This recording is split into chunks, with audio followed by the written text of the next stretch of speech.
I'm driving the car home, so you'll have to walk from the airport. You're always busy with chores and glued to the computer, so you probably need some exercise, huh? It'll take you around 3 hours to get back, so just hang in there. Kyle's words had a harsh edge to them. Once he jumped in the car, he ordered me out, his smirk dripping with contempt, like a kid playing a prank. Kyle was clearly enjoying himself. Faced with his sarcasm, I managed a weak smile and retorted, "It won't take 3 hours, will it? You're sending me back home, right? What's with the drama? Who said anything about 3 hours? It's just a 9-minute walk to my new place." Kyle laughed heartily, clearly not buying my story. His laughter filled the car, mocking me, yet also revealing his doubt. There were all sorts of people around us. Businessmen in suits, families, elderly couples, young women, each with their own agenda. But Kyle, lost in his laughter, paid them no mind. It was like he was in his own world inside the car, oblivious to the hustle and bustle outside. He kept laughing, seemingly joyful, but with a hint of darkness. Alice stopped trying to make me laugh. Do you really expect me to believe such an obvious lie? Quit the nonsense and start walking. It'll be dark soon if you don't hurry. Well, if you're so sure, why don't you come and see for yourself? It might wipe that smile off your face. But honestly, whether you believe me or not, it doesn't bother me at all. Fine. If you're that confident, prove it. But remember, there'll be consequences if you're lying, I challenged. Kyle's irritation was evident as his face twisted in annoyance, his brows furrowing. Kyle's irritation boiled over, his voice booming in the car, drawing surprised looks from those around us. Instead of feeling intimidated, I nearly burst into laughter, knowing Kyle was about to face his own nightmare. With renewed determination, I set off towards my new home. 9 minutes later, Kyle and I stood before an ordinary 12-story apartment building, 3 years old, with a view of departing planes. Kyle seemed taken aback by the building, but quickly masked his surprise with nonchalance. Alice, just admit it. You're lying about moving, aren't you? Stop before you get in trouble for trespassing. Stop fussing and come inside, I replied, though Kyle remained skeptical, following me with a dismissive grunt. Yet, as we rode the elevator to the 5th floor, I sensed unease in his eyes and tension around his mouth. His profile hinted at hidden concerns. Upon reaching the 5th floor and unlocking the apartment door, Kyle's facade crumbled. Anxiety gripped him, and he struggled to maintain confidence, which only made his fear more apparent. As the door swung open, Kyle began to tremble uncontrollably, his face a mixture of shock and fear. I couldn't contain my satisfaction seeing Kyle's reaction. It seemed like he was finally facing reality. "Why are my parents here?" Kyle exclaimed as we faced my angry in-laws. Their red faces hinted at the seriousness of the situation. "You were supposed to be on a trip today. Why are you here, Kyle?" "We set up a fake plan to catch you. We're siding with Alice." Despite their explanation, Kyle looked utterly bewildered. "Why go to all this trouble? Why punish me like this?" Kyle must have been flooded with questions. Sitting cautiously in front of his parents, he sought clarification, but confusion still clouded his expression. "Can someone explain clearly? I don't understand this ambush and punishment." "Stop lying, Kyle. We saw everything. How you left Alice at the airport to walk home." My father-in-law interjected, showing Kyle his smartphone screen. Kyle's eyes widened, sweat beading on his forehead within seconds. The screen showed our exchange at the airport, capturing the moment vividly. Kyle's mocking and loud voice echoed through the video. His expression shifted drastically as he watched, mouth tight, eyes avoiding the screen, realization dawning. Kyle trembled visibly, sweat glistening on his skin. My father-in-law quietly pocketed his phone, his gaze heavy with anger and disappointment. Tension filled the room. "I can't believe Dad recorded this. When did you even film it?" Kyle stammered, his voice strained. "It was at the airport earlier. We'd been watching all along while you were in the car."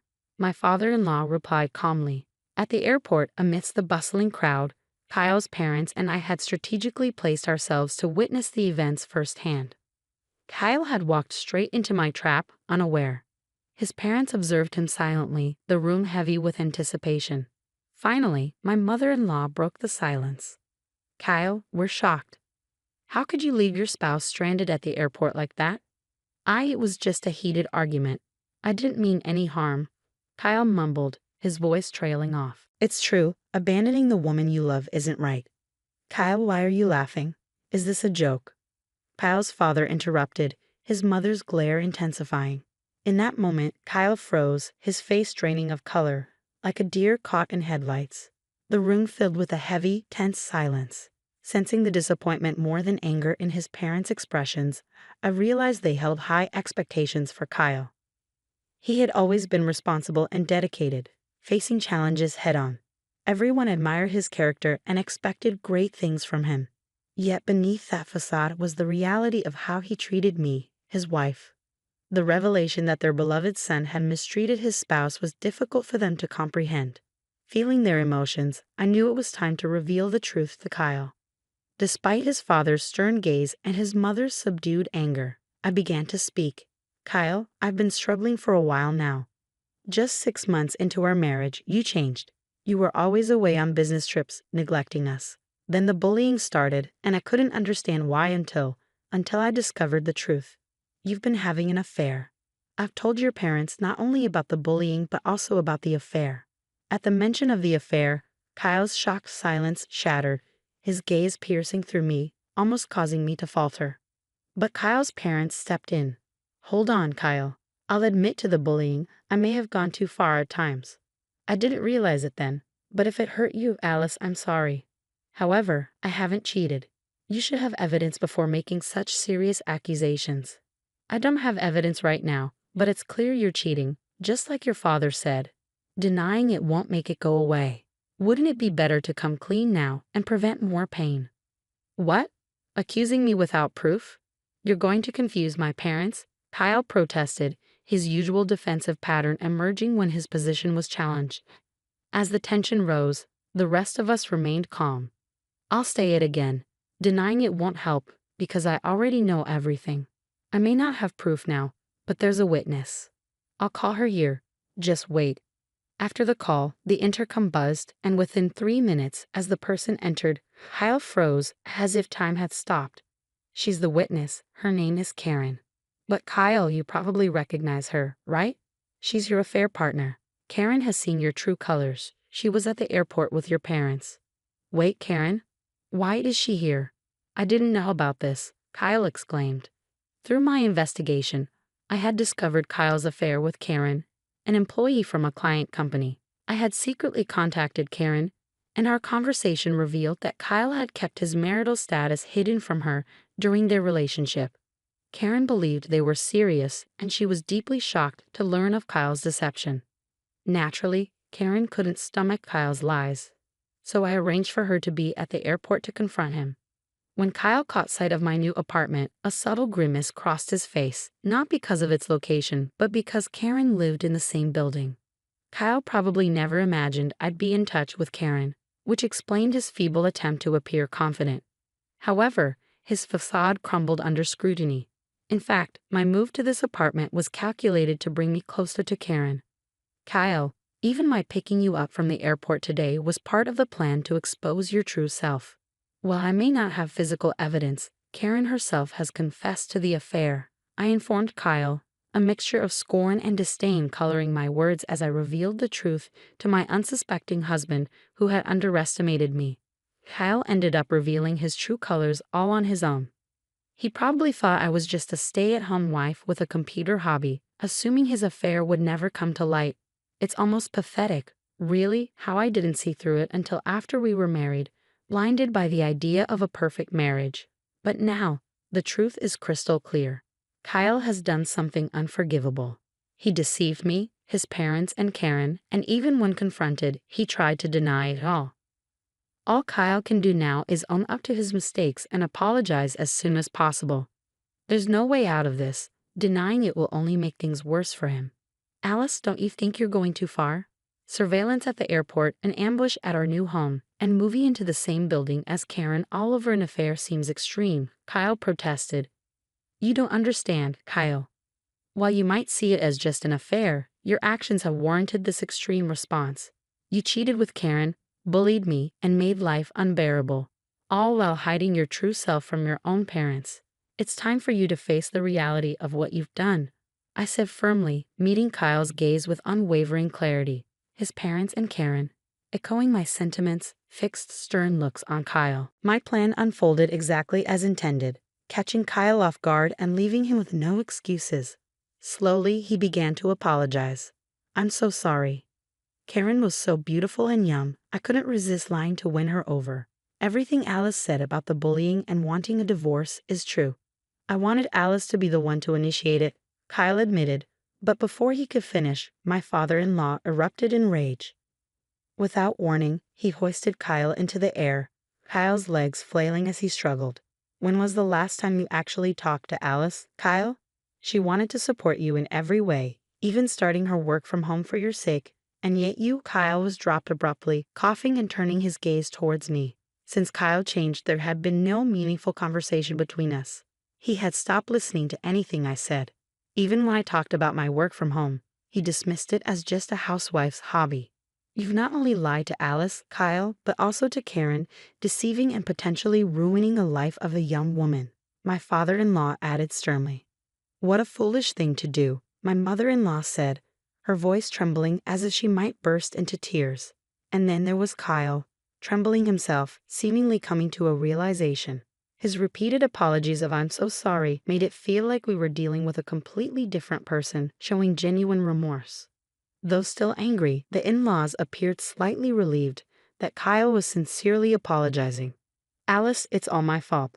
I know it's unforgivable, but I'm asking for a fresh start from today. Can we try again?" Kyle apologized to me, his words silencing the room. However, my next actions shocked everyone. "Kyle, you're such a joke to your father, mother, and Karen. Isn't Kyle just ridiculous?" My laughter filled the room, even louder than Kyle's at the airport, leaving everyone puzzled. It may have seemed bizarre, but knowing everything, I couldn't help but laugh. As my laughter subsided, I pulled out a thick envelope from my bag and tossed it at Kyle. "What's this?"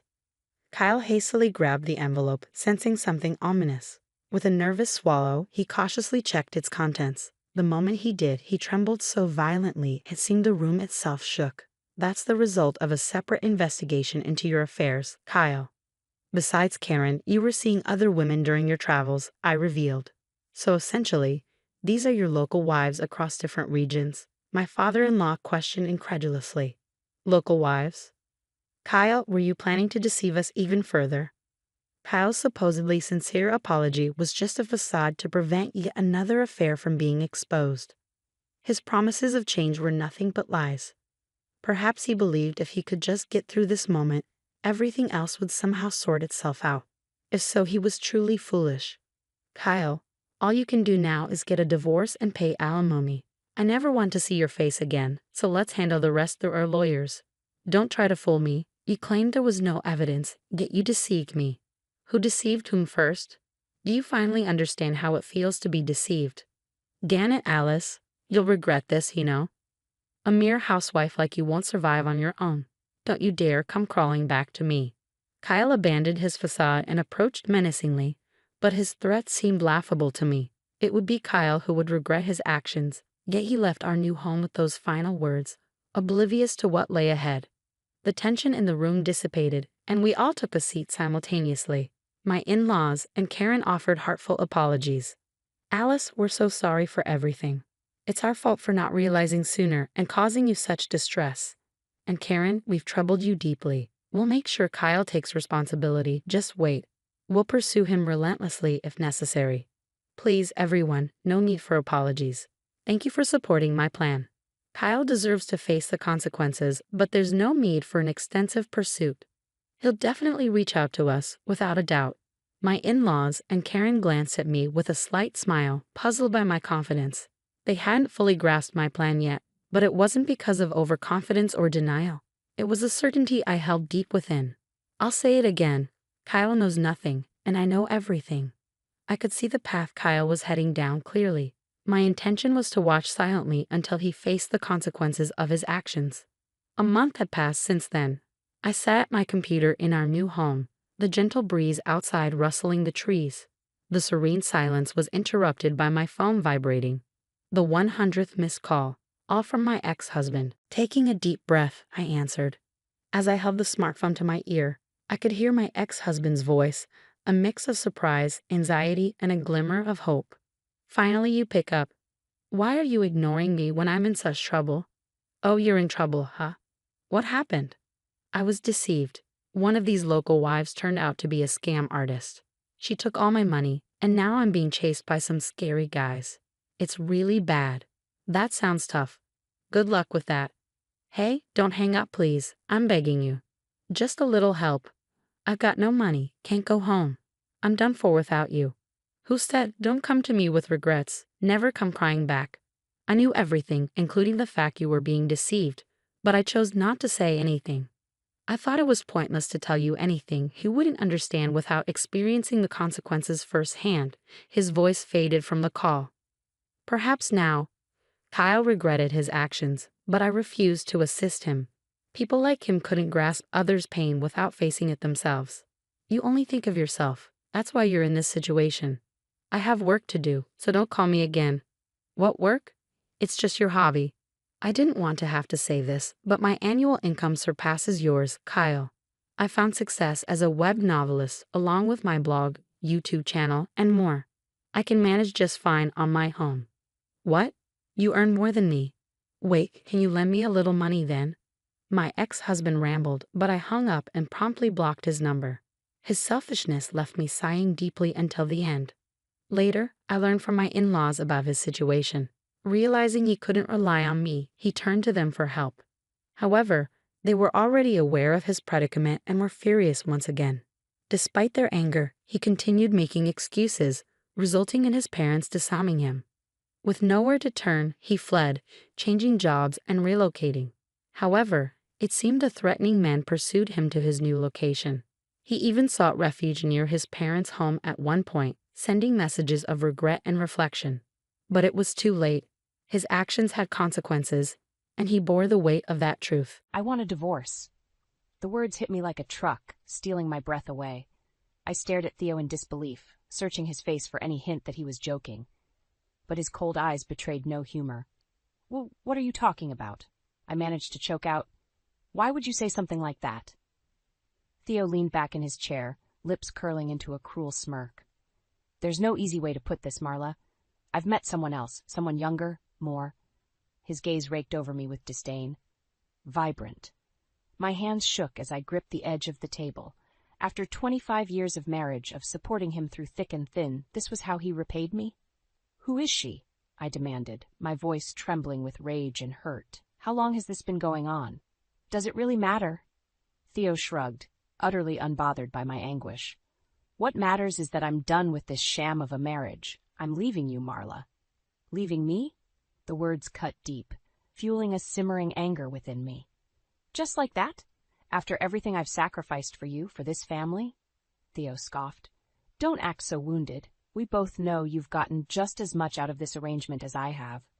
The lavish lifestyle, the social status, it's all thanks to me and my success. I recoiled as if he'd slapped me. How dare he belittle the countless evenings I put aside my own needs to facilitate his career? The dinner parties, the social obligations, all while quietly suffering from our inability to have children of our own. You selfish prick, I spat. I gave you everything, and this is how you treat me? Keep your voice down, Theo hissed, glancing around the empty dining room, always so concerned with appearances, even in his betrayal. Don't you dare tell me what to do. My voice rose, raw with decades of pent-up resentment. I'm not some obedient little wife you can discard when I no longer amuse you. I won't let you do this to me, Theo. Do you hear me?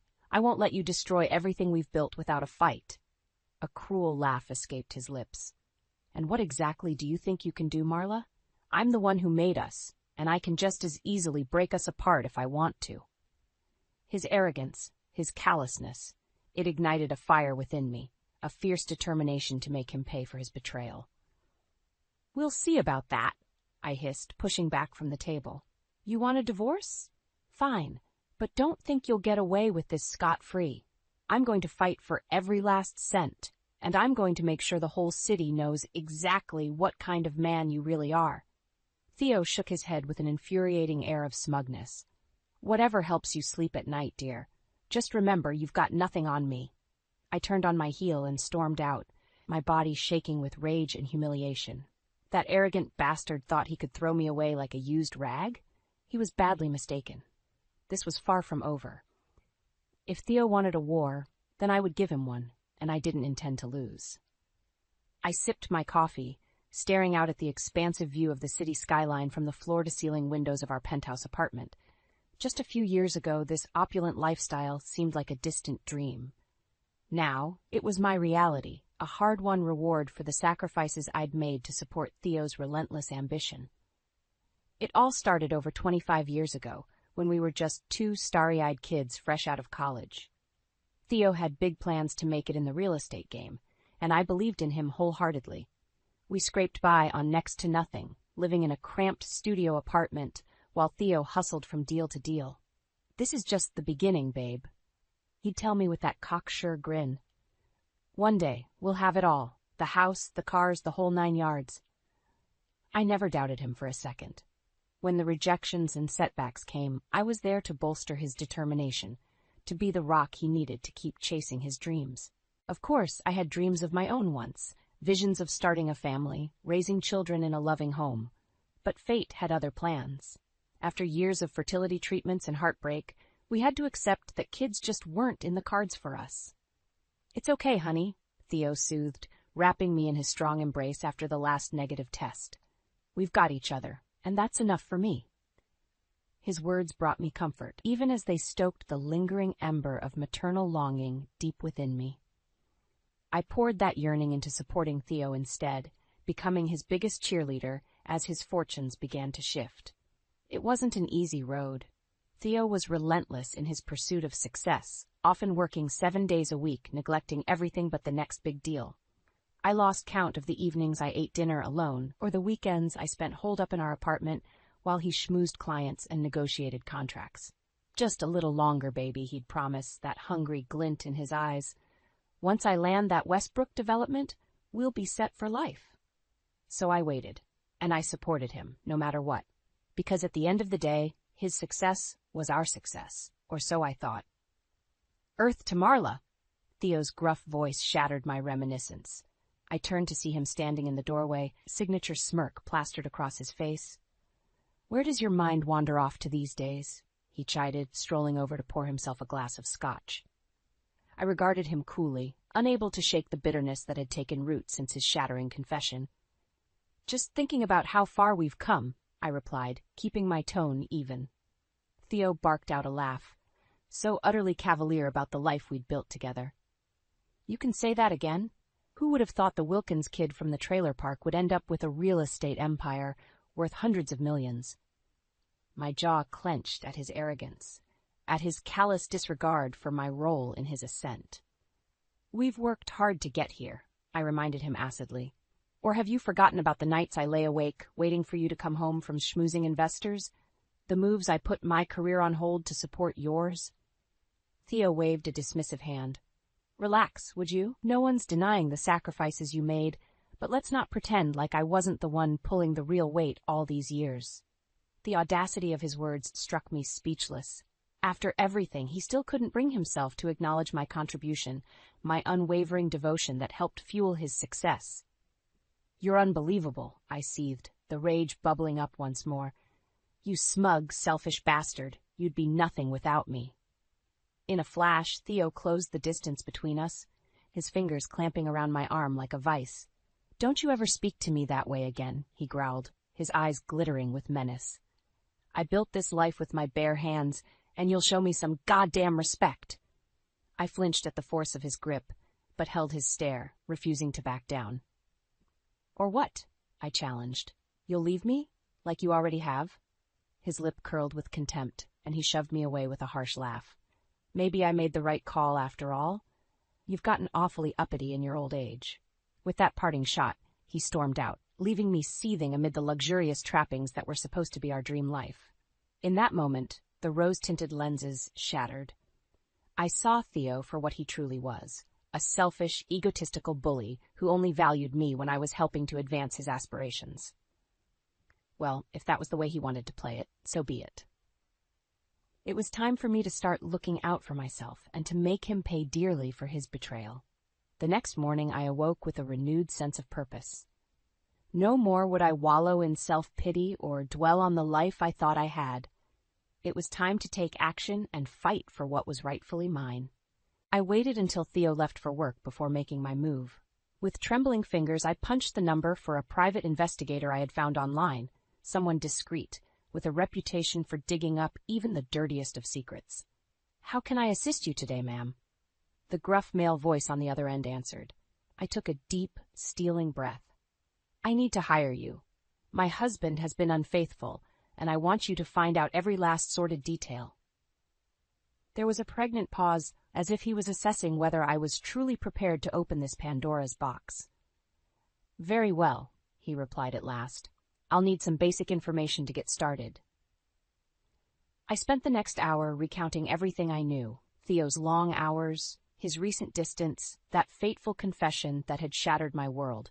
With each detail, I could practically hear the gears turning in the investigator's mind. "Leave it to me, Mrs. Wilkins. If there's anything to find, I'll find it." Those words buoyed me for the rest of the day as I waited impatiently for Theo to return home. When he finally did, swaggering through the door with his usual arrogant air, I could barely contain my contempt. "Working late again tonight, dear?" I asked with saccharine sweetness. Theo shot me a puzzled look, no doubt finding my chipper mood at odds with our earlier altercation. "Maybe for a couple of hours. Why, you need something?" "Not at all," I demurred, batting my lashes. "I just thought we could have a nice dinner together, the two of us, before you head back out." He eyed me skeptically. "Since when are you so interested in my schedule?" I shrugged, feigning nonchalance. Can't a wife want to spend quality time with her hard-working husband? That seemed to placate him, and Theo grunted in assent. "I suppose I could make some time before heading to the office, if it means that much to you." "Wonderful," I beamed, already plotting how I would play this evening to my advantage. "I'll make us something special." As Theo settled onto the sofa to unwind, I busied myself in the kitchen, my mind racing with possibilities. I needed him to let his guard down, to give me even the slightest morsel of information that could aid my investigation. By the time I served dinner, Theo was much more amiable, or as amiable as his sour disposition permitted. He dug into his plate with gusto, praising my culinary efforts between bites. "You've really outdone yourself, babe. Reminds me of our early days, when this was all we could afford." He punctuated the remark with one of his condescending chuckles. I forced a simpering smile. "Well, you know how much I cherish those memories. We've come such a long way since then." "That we have," he agreed readily, "and to think I nearly threw in the towel more times than I can count back then." There it was, the opening I needed. I schooled my features into an expression of innocent curiosity. "Really? You never told me that before." Theo waved a dismissive hand. It was a long time ago, just the normal pressures of trying to get my business off the ground. If it weren't for your support..." He trailed off, taking a healthy swig of wine. "I did what any wife would do," I replied modestly, silently urging him to continue. "Yeah, well, not everyone would have stuck around through all the lean years. The missed paychecks, the mounting debt." Theo shook his head ruefully. "Lord knows I wasn't always the perfect husband, working myself to the bone to make those early deals happen." "We all have our regrets," I said carefully. "The important thing is that we made it through together, right?" A dark look flickered across Theo's face, one that raised the hairs on the back of my neck. For a fleeting instant, I saw the depths of his selfishness, his utter disregard for anyone or anything that didn't serve his interests. "Yeah, together," he muttered, more to himself than me. "We'll see how long that lasts, I suppose." A tense silence stretched between us, thick with unspoken malice and the weight of his newest betrayal. Finally, Theo pushed back from the table with a grunt. "I should get going. Still got work to do if I want to hold on to this lifestyle." "Of course, dear," I replied automatically. "Don't work too hard now." Theo shot me one last inscrutable look before heading out, leaving me alone with the sick realization that I had married a man every bit as vile as the rumors had claimed. This was no longer about saving my marriage. It was about protecting myself from the monster I had wed. And I would fight tooth and nail to do so, no matter what. The next few weeks were a whirlwind of clandestine meetings and poring over the mounting evidence gathered by the private investigator. With each new revelation, the full extent of Theo's betrayal came into sharper focus, stoking the flames of my righteous fury. It turned out his dalliance with his latest conquest was merely the tip of the iceberg. The investigator uncovered a sordid trail of affairs spanning years, each mistress seemingly younger and more vapid than the last. "This guy's got more notches on his bedpost than I've ever seen," the PI grunted as he handed me the latest damning report, complete with photos and hotel receipts. "You sure you want to keep digging? This ain't gonna get any prettier, lady." I steeled my jaw and nodded firmly. I need to know everything, every last detail, every shred of proof that he's the lying, cheating snake I always feared he was. The man shrugged, seemingly unbothered by my morbid fascination. "Your dime. Just don't say I didn't warn you when it all hits the fan." True to his word, the discoveries became more gut-wrenching with each passing day. Bank statements revealed secret accounts socked away, no doubt for funding Theo's more unsavory proclivities. Call logs and emails painted a lurid picture of just how depraved and far-reaching his philandering had become over the years. Yet, as appalled as I was, some masochistic part of me couldn't look away. I drank in every last ugly detail, every new low my husband of 25 years managed to stoop to. This was the man I had sacrificed so much for, deluded into thinking his ambition and success were something to be admired. When the PI began looking into the background of Theo's current fling, a willowy blonde named Lila, barely older than our marriage, the picture grew even more sordid. Turned out she was a known grifter, a con artist with a history of preying on wealthy older men.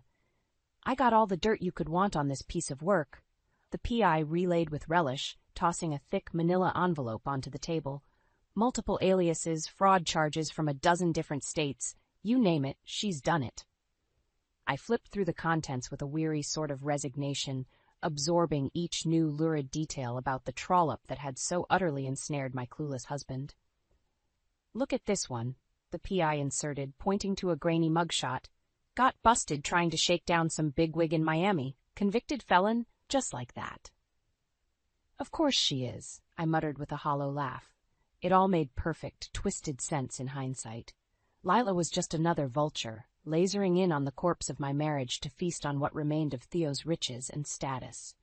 I rifled through the last of the damning documents, emails, phone records, all laying out Lila and Theo's sordid plot in stark black and white. My blood boiled at the record of their scheming, at the nauseating pet names and crass innuendos sprinkled throughout. "That should about cover everything," the PI noted, watching me absorb the final blows with clinical detachment. "I'd say you've got enough ammo to hang Romeo and his little Juliet out to dry 12 times over." Convulsively, my hands curled into white-knuckled fists around the file, the stark proof of my husband's depravity. "Good," I bit out, every raw nerve ending in my body thrumming with the need for vengeance. "Because I'm not going to just hang them, I'm going to burn their whole goddamn world to the ground." The PI regarded me with an almost pitying expression, as if he couldn't decide whether I was magnificently ruthless or just plain mad. "If that's how you want to play it, lady," he said at last with a shrug, "just tell me where to aim the first shot." I leveled him with a look of glittering determination, no trace of doubt lingering behind my eyes. "At Theo. Make him hurt first, squeeze him for everything he's worth until there's nothing left. Then, when he's lying broken on the ground..." A cruel smile twisted my lips. "That's when we destroy the bitch that helped bring him down." I had been a fool to idolize Theo all these years, to sacrifice and subjugate myself in pursuit of his success. But the days of being a meek, obedient wife were over. This was war, and I didn't intend to take any prisoners. With the voluminous file of evidence tucked under my arm, I strode into Theo's office with the confidence of a woman who had nothing left to lose. His secretary opened her mouth to protest, but I brushed past her with a look that dared her to try and stop me. The door to Theo's private sanctuary flew open with a bang, and I saw him jolt upright behind his imposing mahogany desk, his brows knit together in a scowl of displeasure at the intrusion. "Marla, what is the meaning of this?" he barked, that blustering arrogance already rearing its ugly head. "I'm in the middle of—" "Save it," I cut him off sharply, tossing the damning file onto his desk with a resonant thump. "I know everything, Theo. every last dirty, depraved detail. His eyes flicked towards the scattered papers dubiously.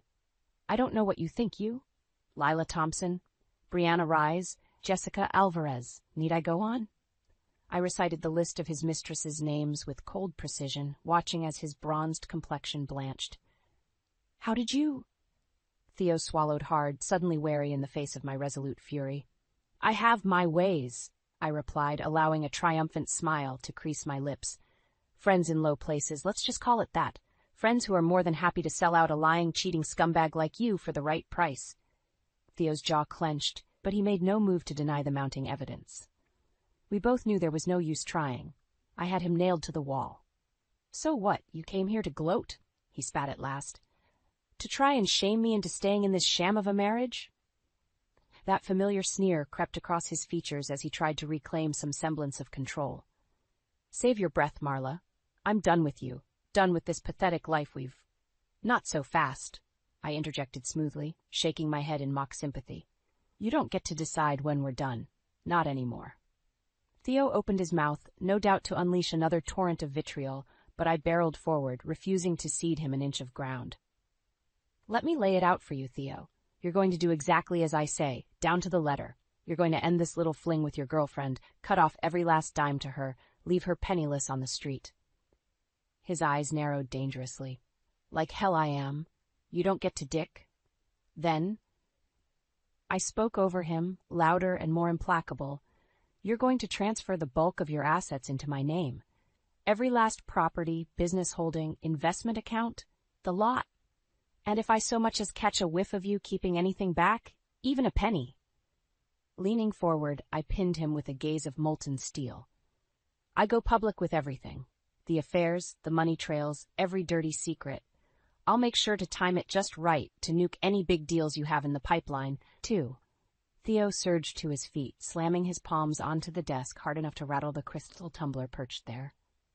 You vindictive bitch, he seethed, spittle flying from his twisted mouth. Who the hell do you think you are, trying to take what's mine? I earned every last cent, every asset. You're goddamn lucky I let you ride my coattails for as long as I did. I held up a single hand, quieting his tantrum. When I spoke again, it was with an eerie calm that seemed to unnerve him more than any shouting match could. I'm not asking for your permission, Theo. I'm telling you how it's going to be, whether you like it or not. This is your one chance to walk away with a shred of dignity left before I obliterate everything you've built. His chest heaved with each ragged breath, the vein in his temple throbbing violently. For an endless moment, those predatory eyes bored into me, as if he were trying to decide whether I truly had the stones to make good on my promise. You're bluffing, he rasped at last, the words more hopeful than certain. You don't have it in you to take me down like that, not after everything we've been through. My responding smile was frigid, devoid of any warmth or fondness for the wretched man standing before me. Watch me. Spinning on my heel, I strode from the office with my head held high, the fire of victory and vengeance burning bright in my chest. The self-made emperor had just learned he wouldn't be the one dictating the terms of his downfall. That privilege now belonged to me, and I intended to savor every agonizing second of retribution against the bastard who had betrayed me. The days following my confrontation with Theo were a flurry of activity. True to his arrogant nature, he tried to call my bluff at first, dodging my calls, ignoring my demands to capitulate. But I was prepared for his recalcitrance. Time for phase 2, I told the private investigator grimly. With a few keystrokes, he set the wheels in motion, leaking snippets of the most damning evidence to a few key media contacts. It was a calculated risk, but one I was willing to take to force Theo's hand. The first bombshell dropped a week later in the city's prime gossip rag. Prominent developer caught in sordid web of infidelity. The lurid headline was accompanied by photos, document explicitly detailing Theo's affairs over the years. I could only imagine the aneurysm he must have had when his latest mistress came flouncing into his office, magazine in hand, and demanding to know what the hell was going on. The phone rang shortly after, that familiar bravado finally cracking as Theo realized I wasn't messing around. You crazy bitch! He was practically frothing at the mouth. What have you done? Just a taste of what's to come if you don't start playing by my rules. I replied coolly. This is your last warning, Theo. Do as I've asked. Give me what I'm owed, and we can make all this unpleasantness go away. There was a perilous pause before he ground out, Fine, you win. Tell me what you want. I smirked in satisfaction, reeling off my list of demands. Not just the asset transfers, but his immediate resignation from all his business ventures, too. Only total and abject capitulation would satisfy me. Theo issued a strangled noise of outrage, but I could hear the resignation creeping into his tone as the weight of his circumstances became clear. You'll regret this, Marla. I swear to God, when the dust settles, you're going to wish you'd never crossed me. I'll take my chances, I replied breezily, signaling for the PI to end the call. Once the paperwork was signed and Theo was legally divested of everything he held dear, the barrage of media exposes intensified. It was open season on the fallen titan, and every scandal rag and clickbait website gorged themselves on the salacious details like sharks smelling blood in the water. I watched from the sidelines with no small sense of vindication as the pundits and social critics sharpened their claws, tearing apart Theo's persona and empire with vicious glee. The proverbial chickens were coming home to roost, and Theo's karmic debt was growing steeper by the day. Breaking, major development deals scrapped as Richardson Financial pulls support. Tarnished icon, a look at Wilkins' long list of improprieties. With each new headline, I could feel the blistering heat of Theo's hatred singeing the distance between us, but I was untouchable, and he knew it. Any move against me would only deepen the quagmire he found himself drowning in.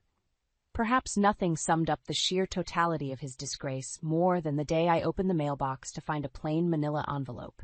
No return address, no markings aside from my name scrawled across the front in thick, angry strokes.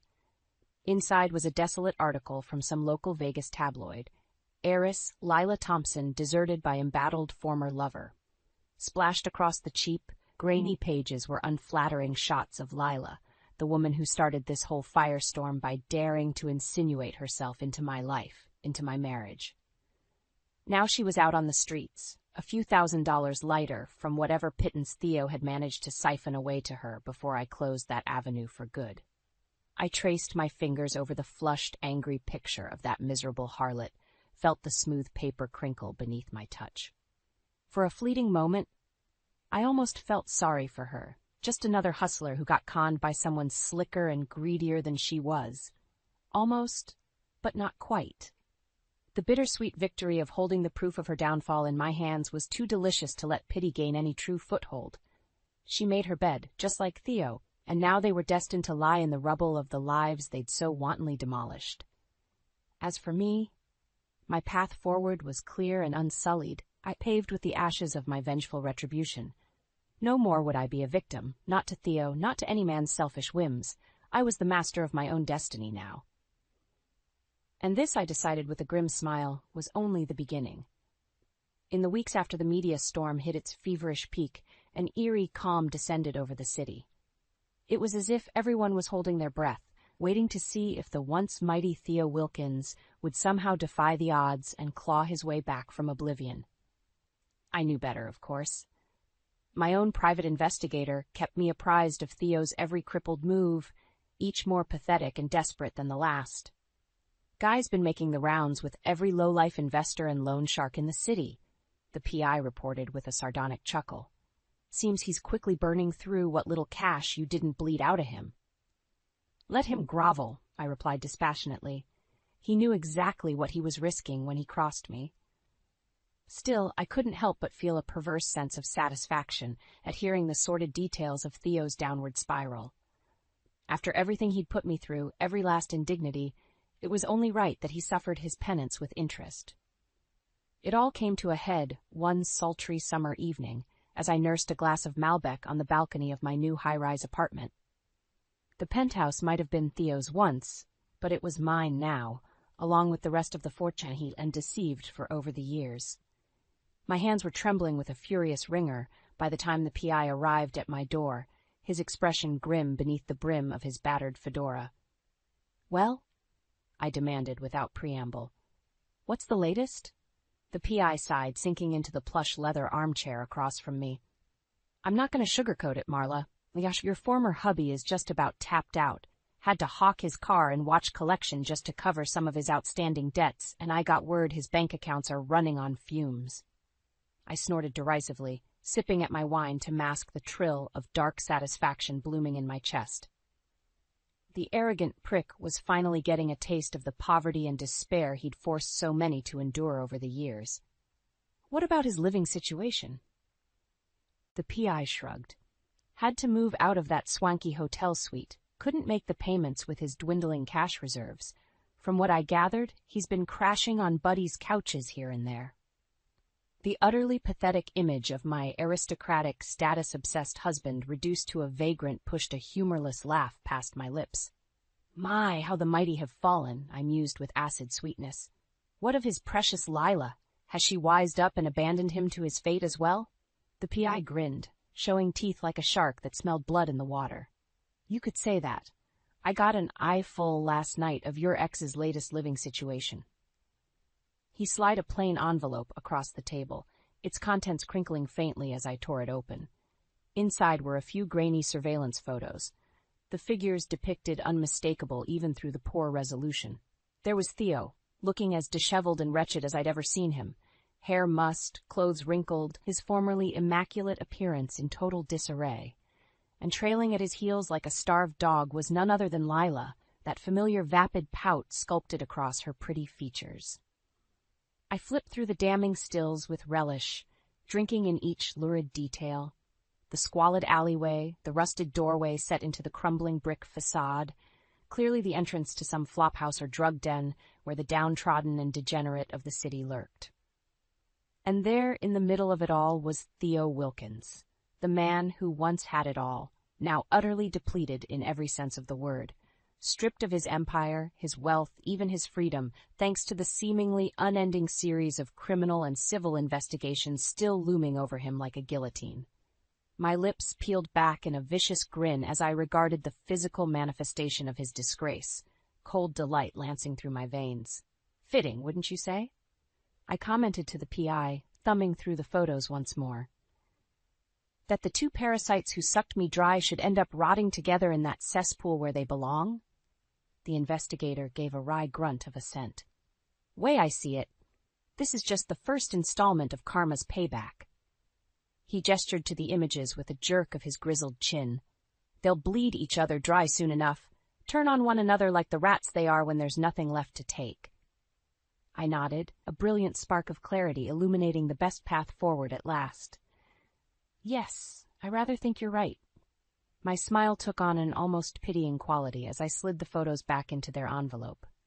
Tossing it aside like so much discarded trash, I settled back into my chair with a contented sigh. Leave them to fester and devour each other. I've already won.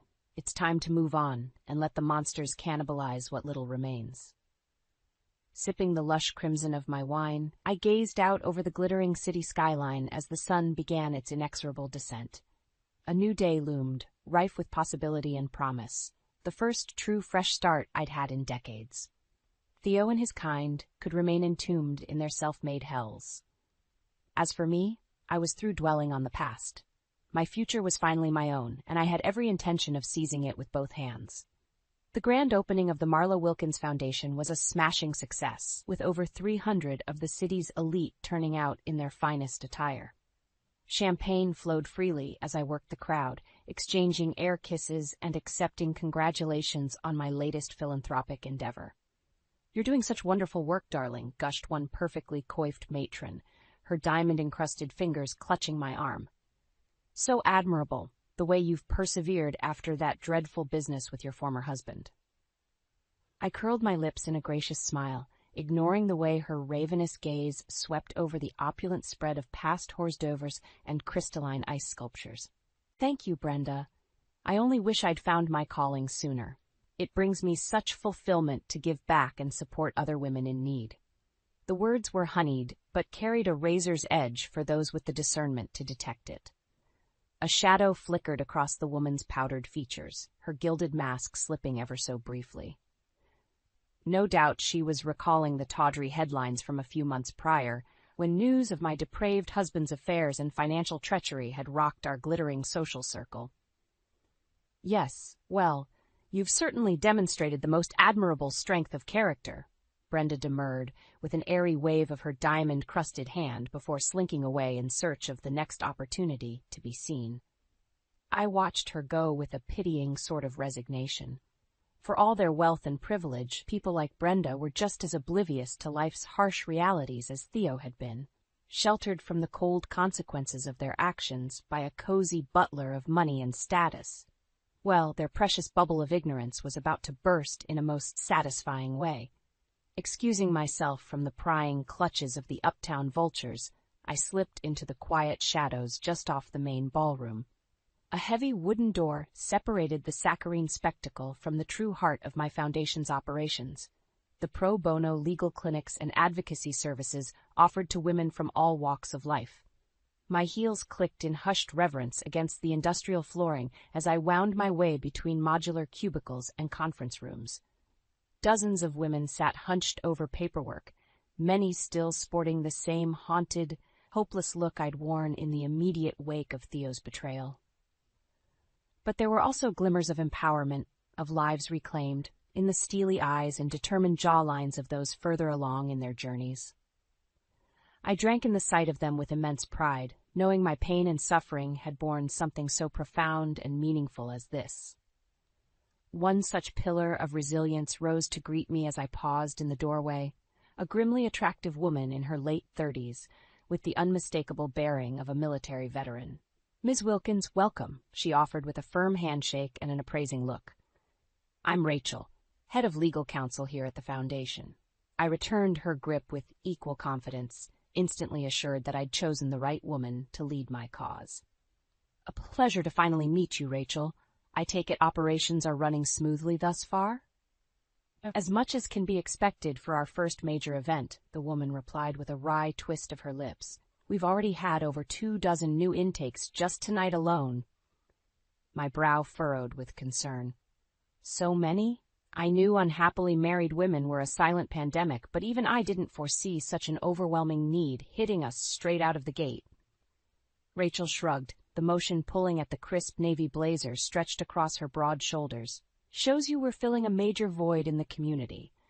And that's not even counting the inquiries coming in through our hotline and website." I regarded her steadily, sensing that she had more to say on the matter. "But—" The other woman hesitated before forging ahead with a look of grim determination. "To be frank, we're going to need to bolster our support staff sooner rather than later if we want to meet this demand. Both paid staffers and volunteers." "Say no more," I replied, extending a calming hand. "We'll issue a new round of postings first thing tomorrow for intake coordinators and caseworkers, and you have my full authority to directly recruit from the top law schools and advocacy organizations across the nation, whatever it takes to get these women the help they deserve." Relief flashed across Rachel's features as she offered a terse nod of appreciation. "On it, ma'am." Sensing she was keen to return to the controlled chaos awaiting her, I stepped aside with one final reassurance. "Just to be perfectly clear, money isn't an object here, Rachel. Not when it comes to funding our mission and expanding our reach." My smile took on a predatory edge as my mind drifted to the still immense fortune sitting in my accounts and the sweet knowledge of how those riches had been secured. "I made damn sure of that." The other woman inclined her head in silent acknowledgement, the barest hint of a wolfish grin tugging at her lips as she grasped the full meaning of my words.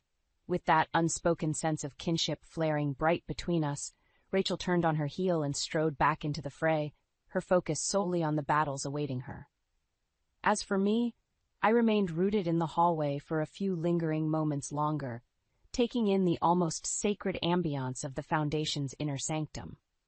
The hushed tones of women bearing their traumas, the occasional muffled sound of shared catharsis. It was nothing short of a rebirth, one I was blessed to witness with each passing day.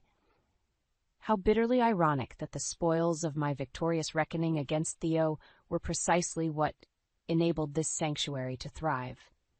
Every cent he'd bled from innocence over the years, every morsel of his ill-gotten fortune, it now fueled a force of such overwhelming good, a cosmic counterbalance to the depravity that created it. My lips curved in a vindicated smile as I turned to rejoin the gala's revelers. No doubt the gossips and social elites were eagerly awaiting my return, if only to pry for the latest salacious morsels about my sordid marital downfall and rise from its ashes. Well, let them gawk and trade their petty whispers like demented parlor birds. For once in my life, I found myself utterly at peace with the knowledge that theirs was a myopic, meaningless existence compared to the one I'd forged. They were the husks, the empty shells content to festively decay from the inside out while clinging to antiquated, toxic notions of status and power. But me? I had transcended such silly vices at long last. In gutting the beast from my former life, I'd cultivated something too brilliant and all-encompassing to be contained by their cynical, grasping minds. I was the gods' own cosmic jester, dancing amidst the devastation I created, only to repurpose those smoldering ruins into something infinitely more resplendent. The ultimate alchemist, and the joke, for once, was entirely on the fools too blind to see the shining path laid out before them. Yes, my future had dawned bright and replete with possibility, all because I'd been brave enough to scorch the earth and let the ashes of my past serve as fertile soil for rebirth. And with my first rebirth now thriving before me, I couldn't wait to see what brilliant new metamorphosis awaited on the road ahead.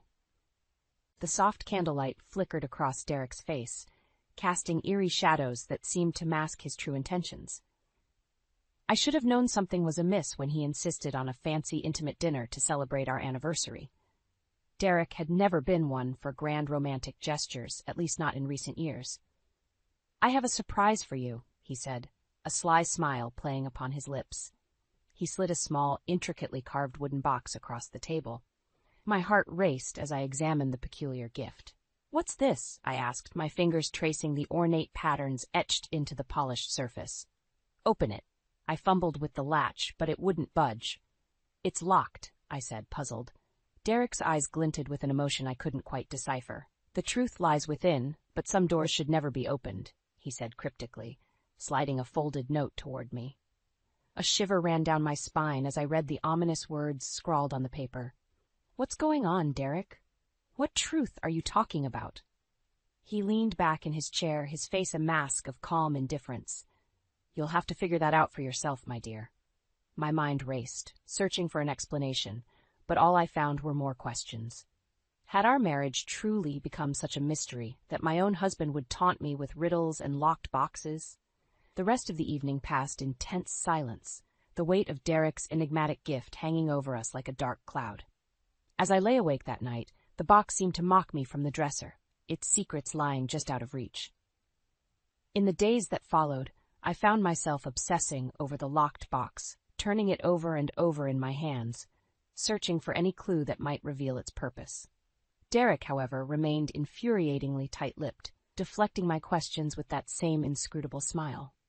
It wasn't until my best friend Marianne came over for our weekly wine night that I finally confided in her about the strange gift and Derek's bizarre behavior. "That's not right," she said, her brow furrowed with concern.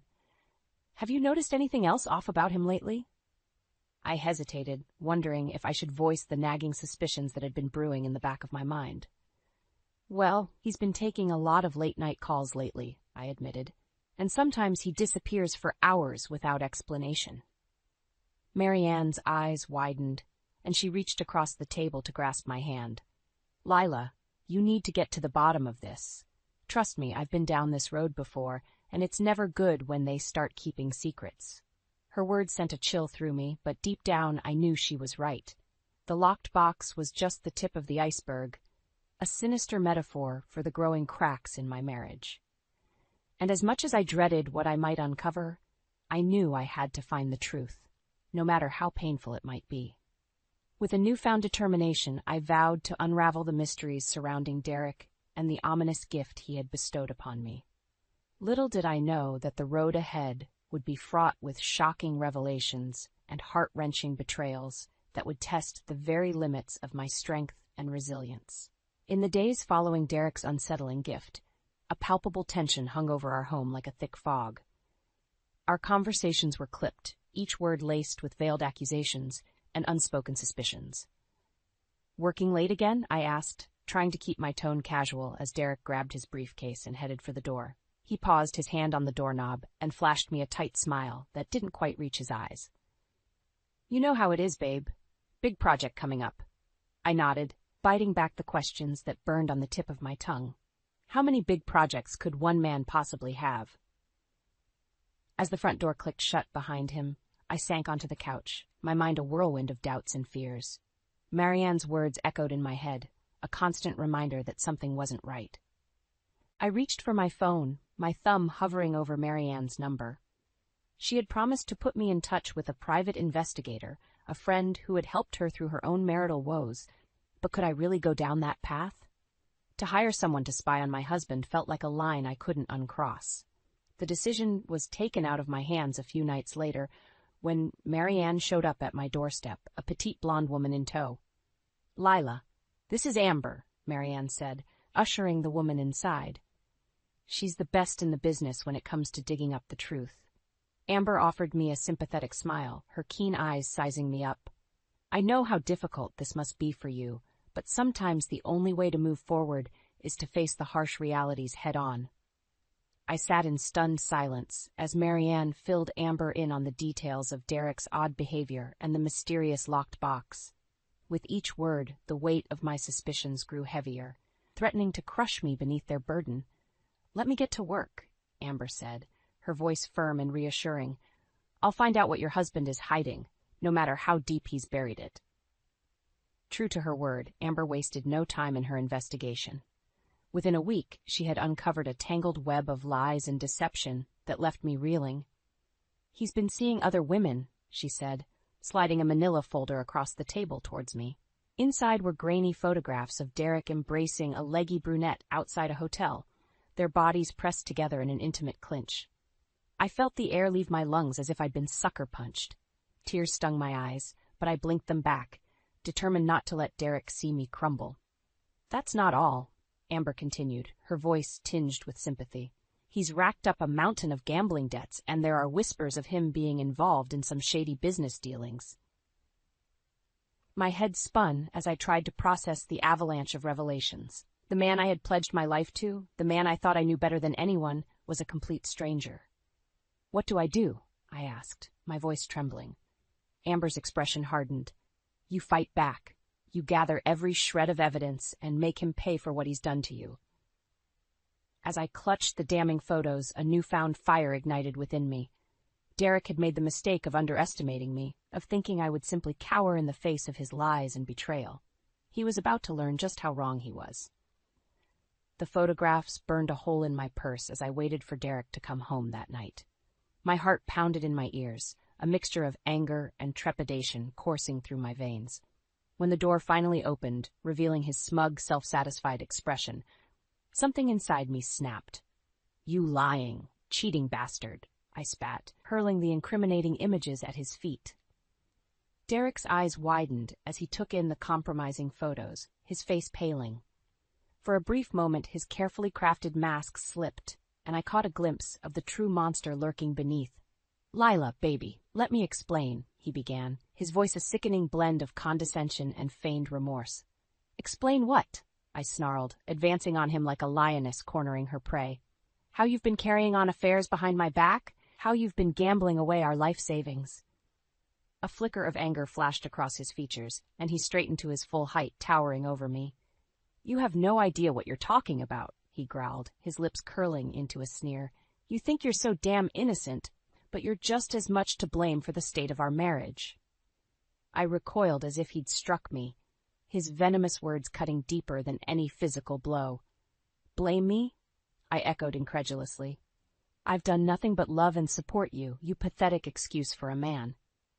Derek's eyes narrowed dangerously, and he took a menacing step forward, his fists clenched at his sides. "Watch your mouth, Lila," he snarled. "You don't want to see what I'm capable of when I'm pushed too far." A chill ran down my spine at the thinly veiled threat, but I refused to back down.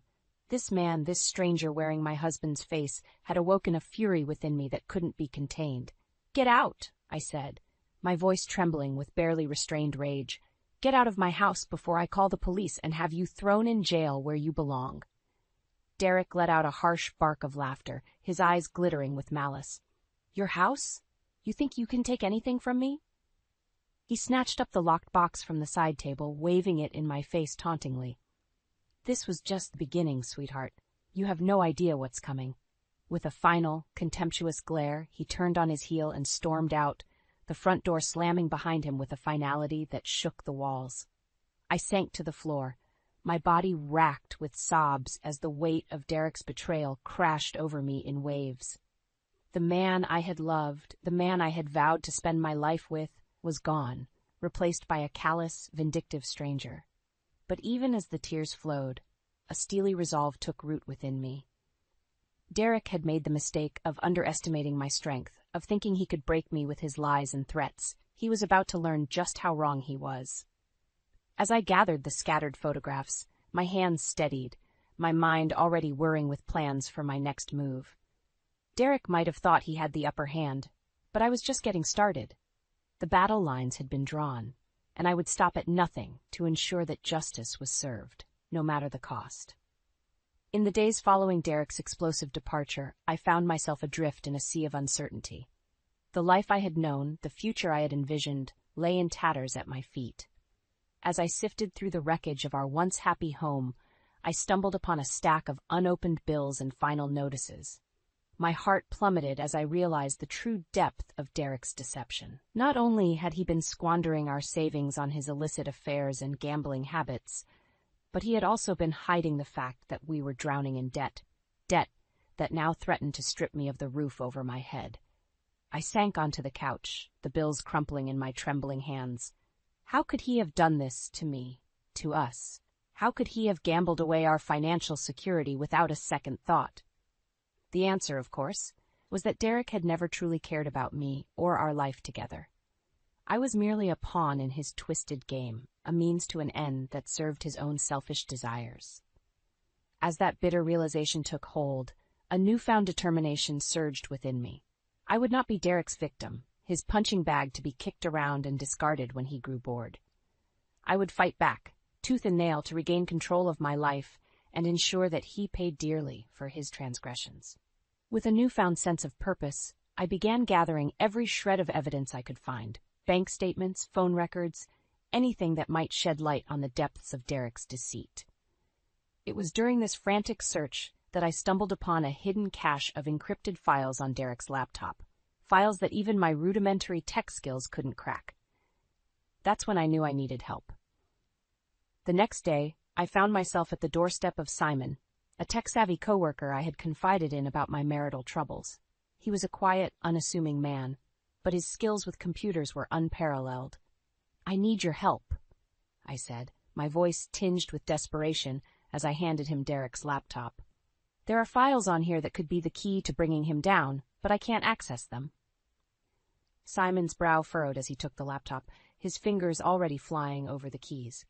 "Leave it to me," he said, his gaze focused and determined. "Whatever secrets this thing is hiding, I'll find them."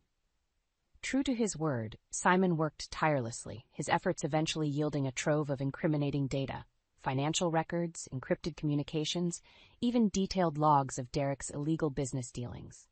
As I pored over the damning evidence, a sense of vindication washed over me. This was the ammunition I needed to ensure that Derek's web of lies and betrayal unraveled around him, leaving him with nowhere to hide. But even as I savored the prospect of justice being served, a gnawing fear crept into the back of my mind. Derek was a dangerous man, a man who had already proven that he would stop at nothing to protect his secrets and his twisted agenda. As I clutched the evidence in my trembling hands, I couldn't shake the feeling that the worst was yet to come, and that the road ahead would be littered with even greater obstacles and sacrifices. But I was ready. Come what may, I would weather the storm and emerge victorious. Derek had made the mistake of underestimating me, and he was about to pay the ultimate price. With the evidence of Derek's misdeeds clutched in my trembling hands, I knew I couldn't take him on alone. His web of lies and deceit ran deeper than I could have ever imagined, and I needed allies who could help me navigate the treacherous waters ahead. It was then that I remembered Helen, the kindly retired lawyer who lived next door. She had always been a source of wisdom and comfort, offering a listening ear and sage advice whenever I needed it most. I found myself on her doorstep that very night, my heart pounding with a mixture of trepidation and determination. "Lila, dear, what's wrong?" Helen asked, her brow creasing with concern as she ushered me inside. I took a deep breath, steeling myself for the difficult conversation ahead. "It's Derek," I began, my voice wavering. "He's been lying to me, cheating on me, and engaging in illegal activities." Helen's eyes widened, and she placed a comforting hand on my arm. "Oh, my dear, I'm so sorry, but you mustn't blame yourself for his misdeeds." I shook my head, my jaw set with resolve. "I'm not here for sympathy, Helen. I'm here because I need your help to take him down." Without hesitation, I laid out the evidence that Simon had uncovered. The financial records, the encrypted communications, the logs of Derek's shady business dealings. As Helen pored over the damning files, her expression grew grave. "This is serious, Lila," she said, her voice laced with a rare edge of anger. "Your husband has been involved in some very dangerous activities, and if we're going to bring him to justice, we'll need to be careful." I nodded, my determination unwavering. "I'm ready to do whatever it takes." A ghost of a smile played across Helen's lips. "Then let's get to work." Over the next few days, Helen became my rock, my unwavering ally in the battle against Derek's duplicity. She pored over the evidence with the keen eye of a seasoned lawyer, helping me build an airtight case against him. But it wasn't just her legal expertise that I leaned on. Helen's steadfast support and unwavering belief in me gave me the strength to keep pushing forward, even when the road ahead seemed darkest. "You're a fighter, Lila," she would say, her eyes shining with a fierce pride. "Don't let that snake of a man break you." And with Simon's tech wizardry at our disposal, we were able to uncover even more damning evidence: hidden bank accounts, offshore shell companies, and a vast network of shady associates, all connected to Derek's illicit empire. As the pieces fell into place, I could feel the noose tightening around Derek's neck. His carefully constructed house of cards was crumbling, and he had no one to blame but himself. But even as I reveled in the prospect of his downfall, a small part of me couldn't help but mourn the loss of the man I had once loved, the man who had swept me off my feet with his charm and promises of a future filled with love and happiness. That man, I realized with a heavy heart, had been nothing but a mirage, a carefully crafted illusion designed to lure me into his web of lies and manipulation. As Helen and I put the finishing touches on our case, I steeled my resolve, banishing any lingering traces of sentimentality from my mind. Derek had made his choice, and now it was time for him to face the consequences. With my newfound allies at my side, I was ready to wage war, a war that would either see me emerge victorious or be consumed by the darkness that Derek had unleashed. There would be no turning back, no quarter given. It was time to fight for my life, my future, and my very soul, and I would stop at nothing to ensure that justice was served. The sound of the courtroom doors slamming shut behind me echoed like a death knell, signaling the start of a battle I never imagined I'd have to fight.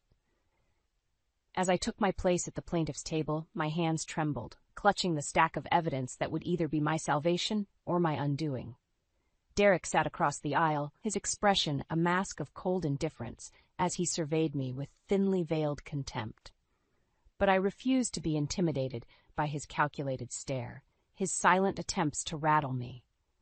The trial began with a flurry of opening statements, each lawyer painting a starkly different portrait of the events that had led us to this point. Derek's attorney, a slick-talking shark in an expensive suit, spun a tale of a loving husband pushed to the brink by a jealous, mentally unstable wife. "My client is the victim here," he sneered, his gaze boring into me with palpable disdain. "A victim of false accusations and a smear campaign orchestrated by a woman scorned." I had to bite my tongue to keep from lashing out, my fingers digging into the wooden tabletop as waves of rage threatened to consume me. But then it was my turn, and with a steadying breath I rose to my feet, clutching the evidence like a lifeline. "Derek Hartman is a liar, a cheat, and a criminal," I stated, my voice ringing out with a conviction I didn't know I possessed, and I have the proof to back up every single one of those claims. Over the next few days, I watched as our carefully curated case unfolded, each piece of evidence a damning strike against Derek's web of lies. The financial records exposing his offshore shell companies and money laundering schemes, the encrypted communications detailing his illicit business dealings and affairs, the testimony of witnesses who had seen him engaging in nefarious activities. With each revelation, I could see the color draining from Derek's face, his mask of arrogance cracking ever so slightly. But even as the walls closed in around him, he refused to go down without a fight. His attorney unleashed a barrage of character assassination attempts, painting me as a hysterical, unhinged woman desperate for attention and revenge. "She's delusional," Derek sneered during his testimony, his eyes burning with malice as they bored into mine. "Lila has always been jealous and possessive, unable to handle the fact that I had a life outside of our marriage." I wanted to scream, to hurl the evidence at his smug face and watch his lies crumble around him. But Helen's calming presence at my side, her hand resting reassuringly on my arm, kept me grounded. "He's just trying to rattle you," she murmured, her voice a steadying anchor amidst the storm. "Stay focused. The truth is on our side." And as the trial reached its climax, it became abundantly clear that the truth was indeed our greatest weapon. The prosecution's closing arguments were a masterclass in forensic precision, methodically dismantling Derek's flimsy defense and laying bare the mountain of evidence against him. When the jury finally returned with their verdict, the silence in the courtroom was deafening, a heavy pall hanging over us all as we awaited our fate. "We find the defendant, Derek Hartman, guilty on all counts." The words hung in the air like a death sentence, and I felt a weight lift from my shoulders as the magnitude of our victory washed over me.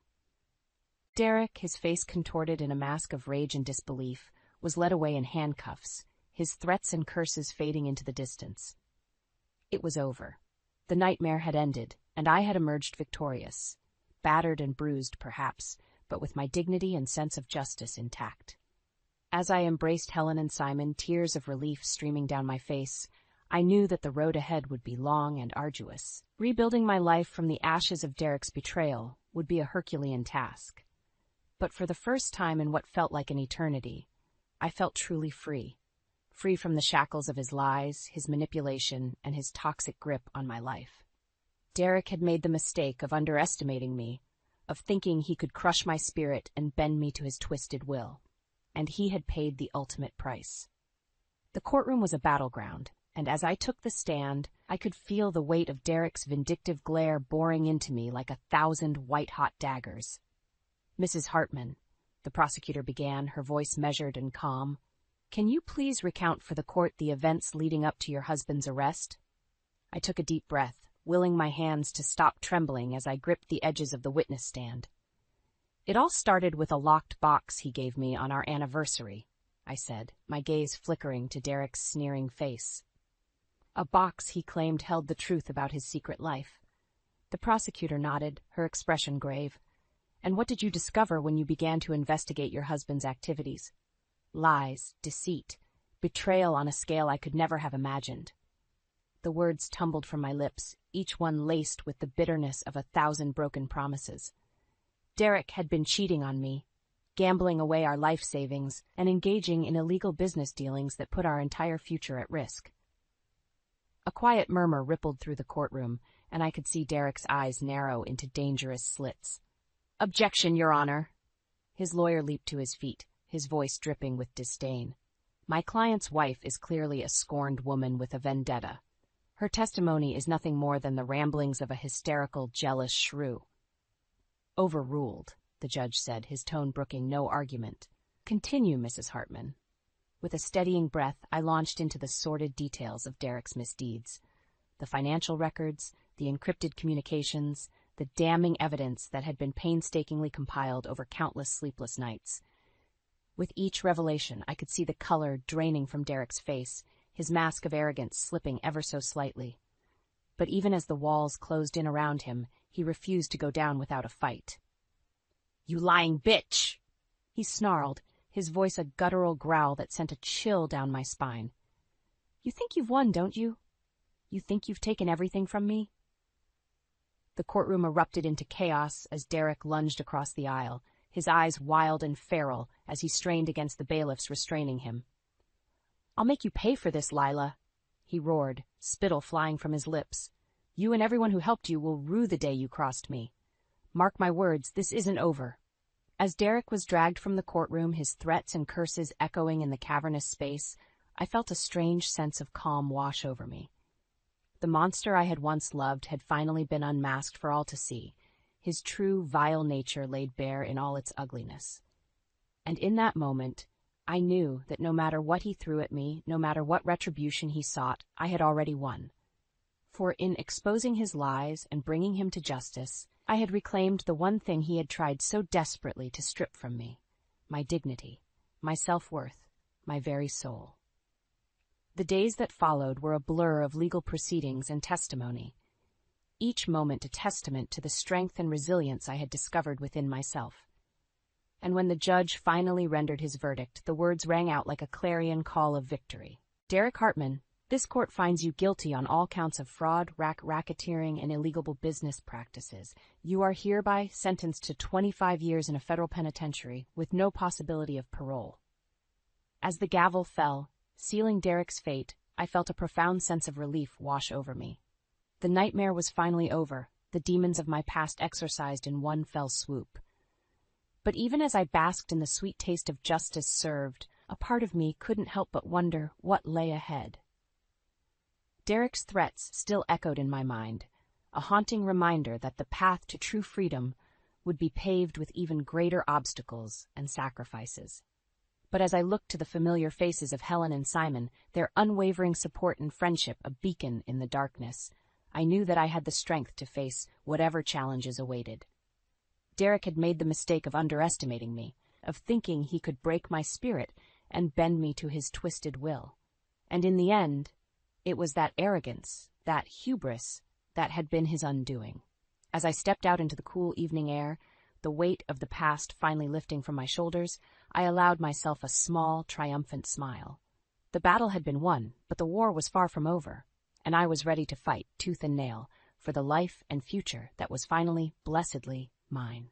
The sun peeked through the curtains, its warm rays caressing my face like a gentle reminder that a new day had dawned, a day filled with possibility and the promise of a fresh start.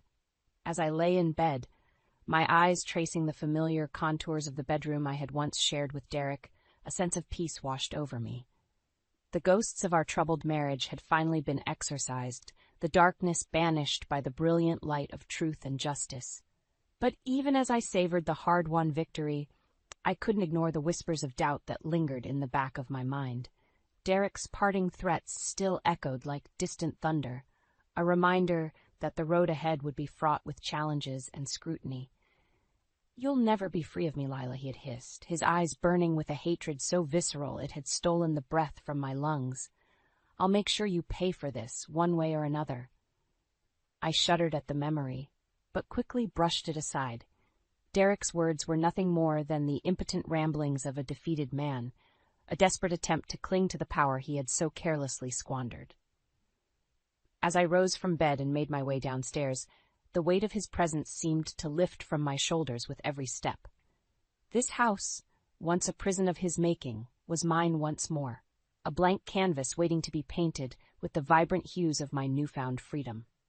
The days and weeks that followed were a whirlwind of activity as I set about rebuilding my life from the ashes of Derek's betrayal.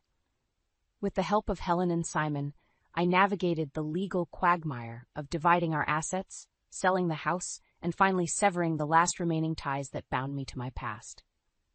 It was a cathartic process, each signature on the dotted line a symbolic step toward reclaiming the future that had been so callously stolen from me. But even as I reveled in the sweet taste of independence, I couldn't ignore the whispers and sidelong glances that followed me wherever I went.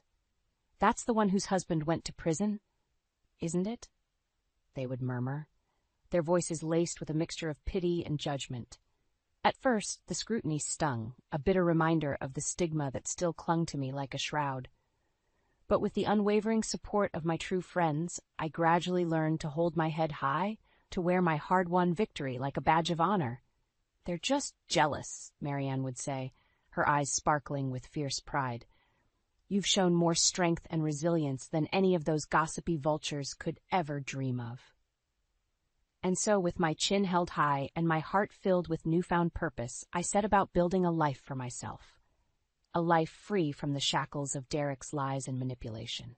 I found a teaching job at a new school, pouring my energy and passion into shaping young minds and sharing the lessons I had learned through my own hard-won battle for truth and justice.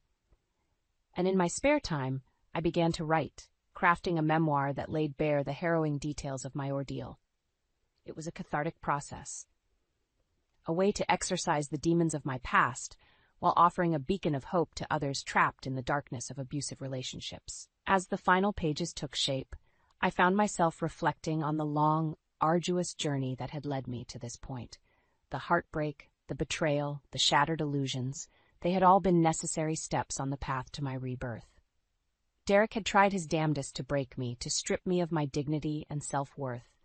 But in the end, his cruelty had only served to temper my resolve, forging me into a stronger, more resilient version of myself.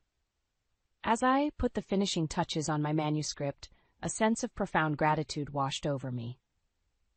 For it was in the depths of my darkest moments that I had discovered the true depths of my strength, a strength that had carried me through the storm and into the brilliant light of a new tomorrow. With a contented smile, I closed the book on that chapter of my life, ready to embrace the adventures and challenges that lay ahead. The past was finally behind me, and the future stretched out before me like an open road waiting to be explored. And this time, I would be the one holding the map, charting my own course toward happiness and fulfillment. Derek had made the mistake of underestimating me, of thinking he could extinguish the fire that burned within my soul. But in the end, it was that very fire that had illuminated my path to freedom, a path I would now walk with my head held high, unbowed and unbroken. A new dawn had arrived, and I was ready to greet it with open arms. I should have known something was wrong the moment Bennett suggested a family dinner with his mother Geraldine. Those two despised each other more than anything. The only reason they were ever in the same room was to gang up on me. "It will be nice to have some quality family time," Bennett said with a sickly sweet smile that immediately set off alarm bells. Geraldine just nodded along, her thin lips pursed like she had sucked on a lemon. I fought the urge to protest as Bennett hustled me and our 8-year-old daughter Jenna out the door and into his car. The drive over to Geraldine's place was silent and tense. Jenna, sensing the weird vibes, just stared out the window at the passing scenery. When we arrived, Geraldine pulled me aside in the kitchen while Bennett played the doting dad with Jenna in the living room. "I'm worried about you, dear," Geraldine said, her tone a horrible attempt at warmth. "Bennett says you've been acting quite erratic lately, forgetful, making bad financial decisions." I opened my mouth to object, but Geraldine kept talking over me in that shrill, condescending tone of hers. "He's told me all about the issues with your family's inheritance, how you've been very resistant to his attempts to sort it out." My stomach clenched as she mentioned the inheritance my grandparents had left me and my siblings, a decent nest egg that Bennett had been ultra-focused on for the past few months. I started to sense where this was going.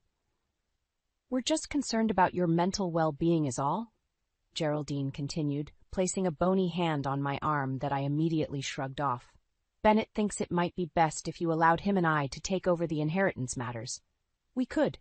"Don't you dare try to take me for a fool," I spat, unable to hide my rage and disgust any longer. "I know exactly what's going on here.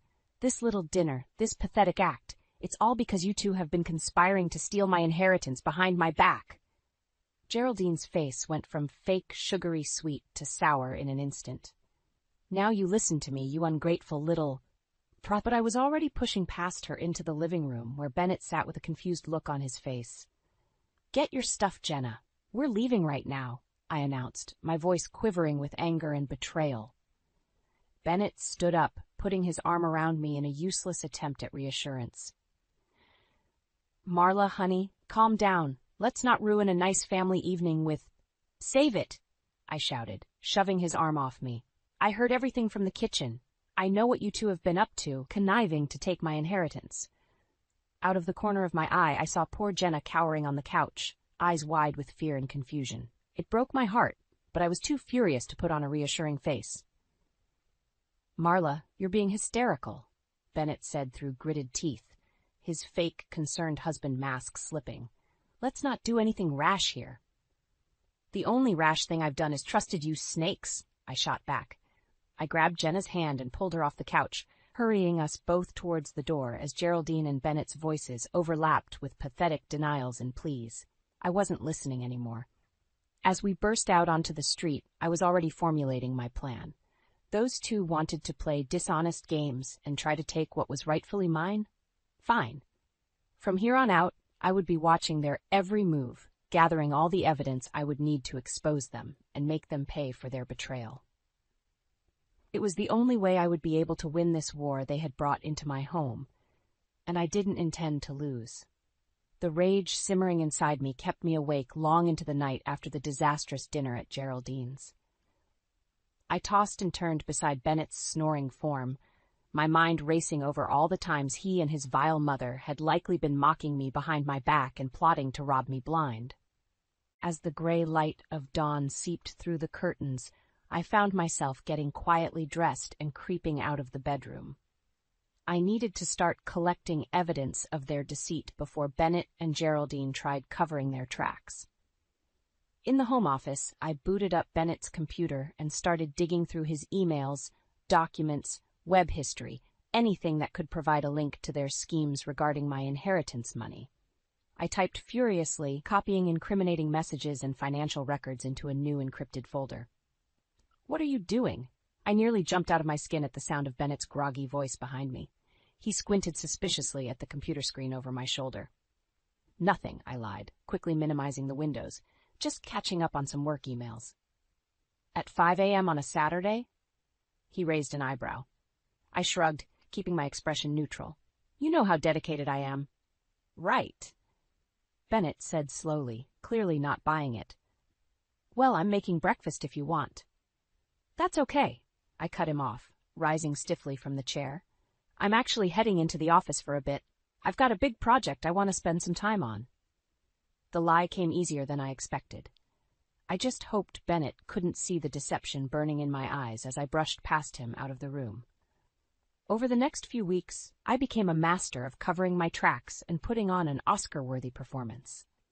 Every minute Bennett and I weren't at work, I was secretly documenting his and Geraldine's misdeeds and stashing away the evidence where they'd never find it.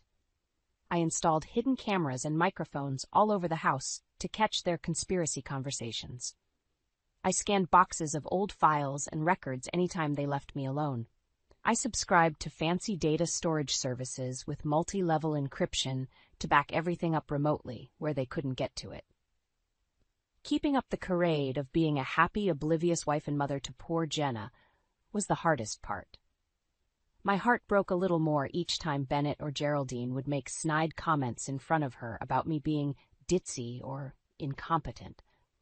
I could only imagine the vile things they'd been telling her about me in private, poisoning her against her own mother. "Why doesn't Grandma like you?" Jenna asked me one evening while I helped her with her math homework. I almost lost it right there at the despair and confusion in her sweet voice. Instead, I forced a smile and hugged her tight. "Oh, sweetie, it's complicated, with grown-ups. But you don't need to worry about any of that, okay?" Jenna frowned, clearly not satisfied, but nodded. In that moment, I swore to myself that no matter what happened, I would get her away from the toxic influence of Bennett and Geraldine before it was too late. "You're being so paranoid and emotional lately, Marla," Bennett tutted after one of my private phone calls with my lawyer friend Donovan, shaking his head with mock sympathy. "I'm starting to genuinely worry about your mental state." I bit back the hundreds of venomous responses I wanted to scream at him. Now wasn't the time. I needed to keep playing the role of the meek, unaware wife a little while longer. Not until I had everything I needed to bring the whole damn house down on his scheming head. As the weeks rolled on, the evidence piled up higher and higher. Records of Bennett siphoning money out of my inheritance accounts. Emails between him and Geraldine discussing plans to have me evaluated and declared incompetent. GPS data tracking their underhanded meetings, and so much more. Every day, their disgusting betrayal was clearer. I could feel the karma deepening for them with each new vile transgression I uncovered. And when I finally had what I needed, they would reap what they'd sown. That was a promise. Things took an even darker turn a few months after the horrible night at Geraldine's house. My facade of being a happily oblivious wife and mother was getting harder to maintain as Bennett and his mother ramped up the cruel mind games.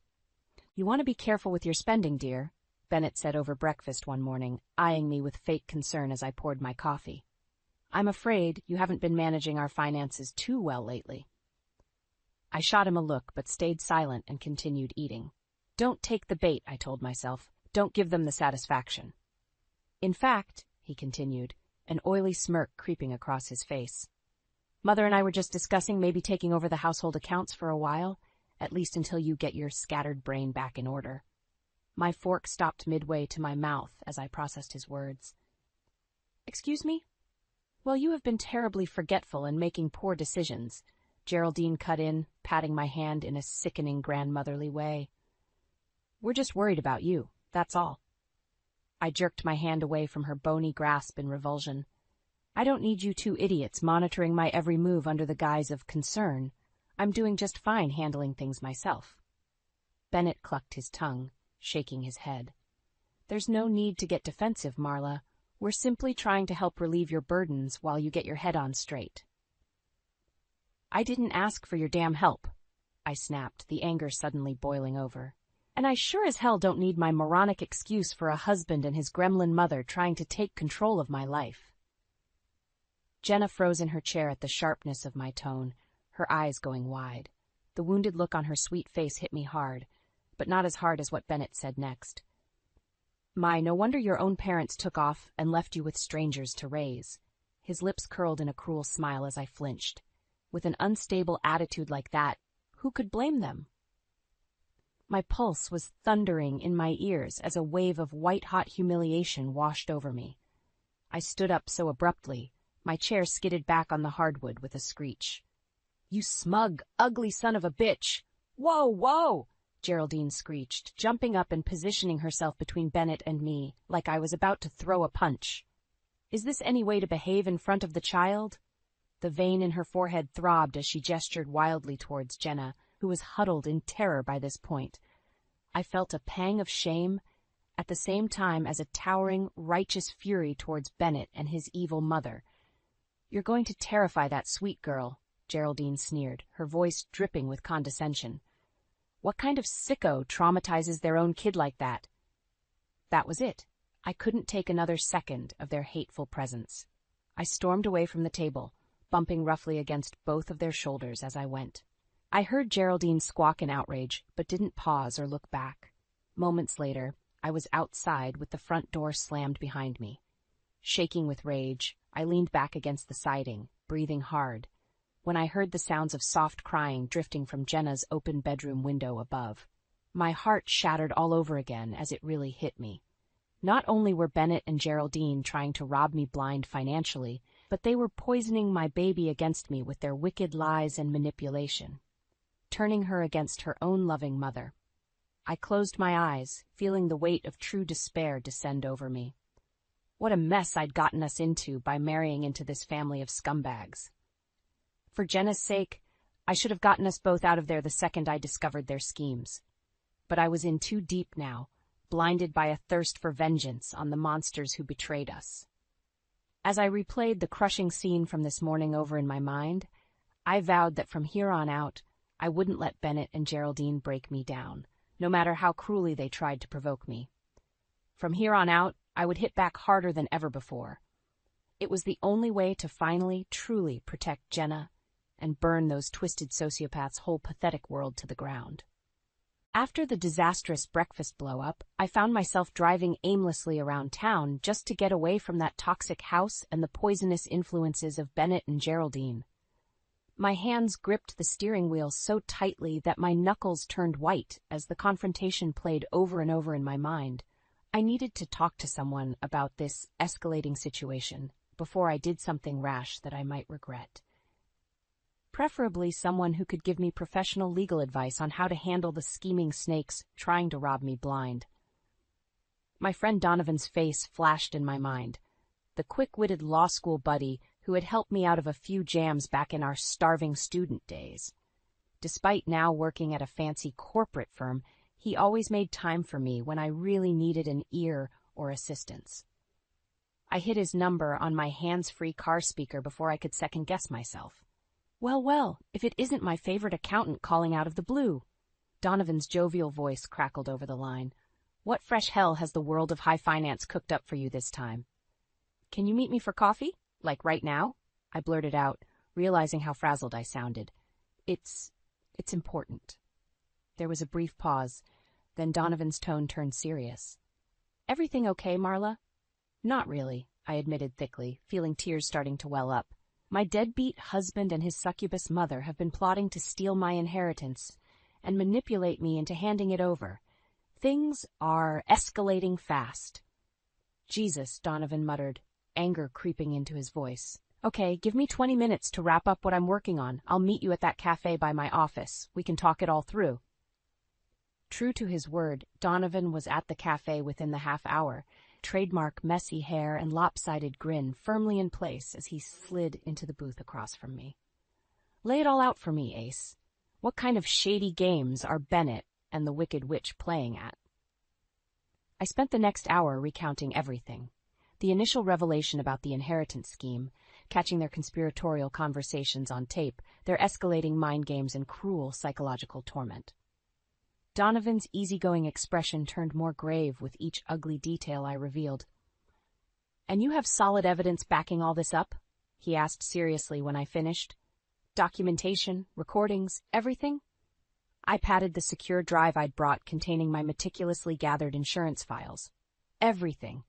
I've been like a secret agent these past few months, watching their every move. Donovan shook his head in a blend of amazement and saddened disappointment. I never liked that sleazy dirt merchant Bennett, but I didn't think he'd stoop this low, and he's dragging his poor old bat of a mother into his cesspool with him. He fixed me with an intense look, all traces of joviality gone. Marla, you gotta get out of there. Get yourself and Jenna away from those toxic liars before they really ramp up the manipulation further and do some irreparable damage. I nodded somberly. I know. Believe me, I do. I've been holding out to gather enough proof to bury them in court, but... I trailed off, my voice wavering as I thought about my sweet little girl stuck in the same hell I was. Donovan reached across the able, clasping my hand firmly. We just need to make sure you have everything locked down so that when you file for divorce, he can't fight you on anything, he said, calm and reassuring. We go for full custody of Jenna and make sure you get what's yours from the inheritance, plus plenty of assets as compensation for their fraud and harassment. Despite the gravity of the situation, I felt a glimmer of hope at his words and rock-steady confidence. Maybe bringing in the legal big guns was the solution I needed. Will you take my case? I asked tentatively. I mean, I know it'll mean you're going up against your own firm since Bennett works there, but... Donovan waved me off dismissively. Screw those corporate drones. They can take whatever conflict of interest fine I get. When one of my true friends is getting screwed over by scumbags, you know I'll go to the mat for them. He gave my hand another reassuring squeeze. After everything you've been through, it's the least I can do to make sure you and Jenna finally get the justice you deserve. After my meeting with Donovan, I tried to keep a lower profile around Bennett and Geraldine while gathering the last pieces of evidence I needed. With Donovan's guidance, I was preparing to hit them with the divorce and custody filings soon. But those two clearly sensed something was up with me. They ramped up their twisted little mind games to try cracking my emotionless facade. Honestly, Marla, this sullen, moody act of yours is getting quite tiresome. Geraldine snipped one evening as we all watched TV together, putting on a saccharine, sweet, grandmotherly tone. When are you going to snap out of this funk and return to your usual cheerful self? I kept my eyes glued to the screen, not deigning to respond. Out of the corner of my eye, I could see Bennett smirking beside his foul mother. Perhaps some professional help is in order? Geraldine prodded, not put off by my silence. You know, to get you assessed for... issues? I'd be more than happy to refer you to an excellent psychiatrist I know. My grip tightened on the couch armrest until my knuckles turned white. She was blatantly suggesting having me evaluated and declared mentally incompetent so they could take over my affairs, the final despicable piece of their twisted scheme. Bennett leaned over, putting his hand over mine with a feigned caring expression. Now, dear, Mother's just trying to help however she can. This gloomy, suspicious attitude of yours has us very worried about your state of min. I flung his hand off me with disgust. Actually, the only thing I need professional help with is finding a good divorce lawyer, I snarled, holding Geraldine's gaze to witness the shock and rage blooming across her features. One who can help me take your conniving son for everything he's worth and get far, far away from this miserable family. Bennett's mocking smile vanished like I'd slapped it off his face. What are you talking about? He sputtered as I rose from the couch, towering over them both. Where is this insanity coming from? Don't play dumb. I've known about your pathetic little scheme to steal my inheritance for months now, I shot back, relishing his widening eyes of panic. And I have more than enough proof of your deceitful, manipulative behavior to bury you both in any court. Geraldine shot upright, her cool composure shattered. How dare you make such outrageous accusations? She screeched in that shrill, grating tone of hers that could curdle milk. You're clearly in the throes of some mental deficiency, too. Save the gaslighting, old woman. I cut her off, feeling a surge of adrenaline and righteous fury. Your twisted little con game is over. I'm taking my daughter and getting away from you poisonous snakes once and for all. With that, I turned on my heel and stormed from the room, leaving the pair of them goggling speechlessly in my wake. Over the next few days, Donovan helped me compile all the documentation and prep the necessary paperwork for the big custody and divorce filings. I relished every second of building the case, feeling more and more vindicated with each shred of damning evidence we laid out. At last, everything was set. Armed with the thick folder of intel that would dismantle Bennett and Geraldine's lives, I strode out of Donovan's office and headed to the courthouse with my head held high. It was like a rebirth walking through those big wooden doors, filled with the knowledge I was about to blow their slimy scheme wide open and fight for mine and Jenna's freedom. I wish I could have seen the looks on those scheming bastards' faces when they got served the divorce and custody papers. Mere hours later, sitting across from a flabbergasted Bennett at Donovan's firm, his former colleagues rapidly losing respect for him by the minute, I allowed myself a small smile of satisfaction. It was finally happening. The wheels of justice were in motion to punish these depraved con artists who'd tormented my family for far too long. No more lies, no more manipulation, only the cold, hard truth of the consequences for their abhorrent betrayal. This is madness, Bennett blubbered, the color draining from his face as he flipped through the thick folder detailing all the evidence stacked against him and his wretched mother. You have no proof, no grounds for... Might want to save your breath for someone who still buys your bullshit, Donovan interjected coolly, sliding another stack of printouts across the table. Because these financial records, recorded conversations, and legal documents all say otherwise. I stayed silent, knowing nothing I said would make Bennett see the light after how thoroughly he'd allowed greed and malice to warp his morals. All I cared about now was making sure he and Geraldine paid the full price for the hell they'd put me and Jenna through. When Jenna was finally freed from their toxic web of lies and deceit, that's when I would find true peace and healing. Until then, this hard-won, karma-fueled fight was just getting started. With the custody and divorce filings officially submitted, all hell broke loose. It was like Bennett and Geraldine could sense the tides turning against them and launched into full-blown panic mode. This is outrageous, Geraldine shrilled into the phone when I informed her of the legal proceedings over a voicemail. You can't be serious with these absurd allegations and demands. It's all right there in the paperwork, clearly laid out, I replied evenly, reveling in her sputtering outrage. I have all the evidence and documentation needed to dismantle your sad little grifter scheme. You entitled, delusional little witch, she raged on the other end of the line. My son has bent over backwards providing for you and that brat child of yours, and this is how you repay him? I rolled my eyes, unmoved by her attempts at gaslighting. By uncovering and putting a stop to his illegal efforts to steal from me? You're damn right. But please, keep digging that hole deeper for yourself. We're going to fight this with everything we have. Geraldine's voice was climbing hysterically higher. You'll be lucky if you're allowed supervised visitation with Jenna once we prove what an unstable deranged. Click. I ended the call abruptly, no longer having the patience or desire to engage with her unhinged ranting. She could prattle on all she wanted. It wouldn't change the fact that we were in possession of the receipts, financial and otherwise, proving her and Bennett's deceit. Well? Donovan asked as I slid my phone back into my pocket. How'd it go informing the Wicked Witch of our legal crusade? About as well as expected, I smirked, taking a sip of the coffee he'd brought to his office for our meeting. She's already melting down and making outrageous threats about trying to take Jenna, like that's going to happen after what they put my baby through. Donovan's face darkened. Those two are in for a very rude awakening if they pursue that angle about your mental fitness. I've got a whole file's worth of third-party accounts and evidence definitively disproving any of that noise. He gestured to the thick manila folder on his desk emblazoned confidential. Teachers, daycare staff, neighbors, coworkers, everyone who's had regular positive interactions with you and Jenna. If Bennett and Mom Dearest try painting you as some unfit psycho parent, it'll just blow up in their smug faces. I felt a small swell of gratitude hearing him lay it all out.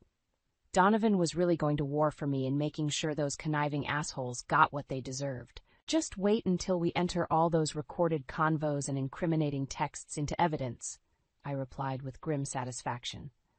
No judge is going to hear Geraldine casually referring to Jenna as that brat and think she has our daughter's best interests at heart. Donovan chuckled darkly. Seriously, your foresight in documenting all their shady moves was clutch. We've got this whole case on lockdown, no matter how dirty they want to try playing. He was interrupted by a sharp knock at the door. One of the paralegals stuck their head in, looking rather uncomfortable. Sorry to disturb, but... Bennett Miller is here? He's demanding to see you about an urgent personal matter.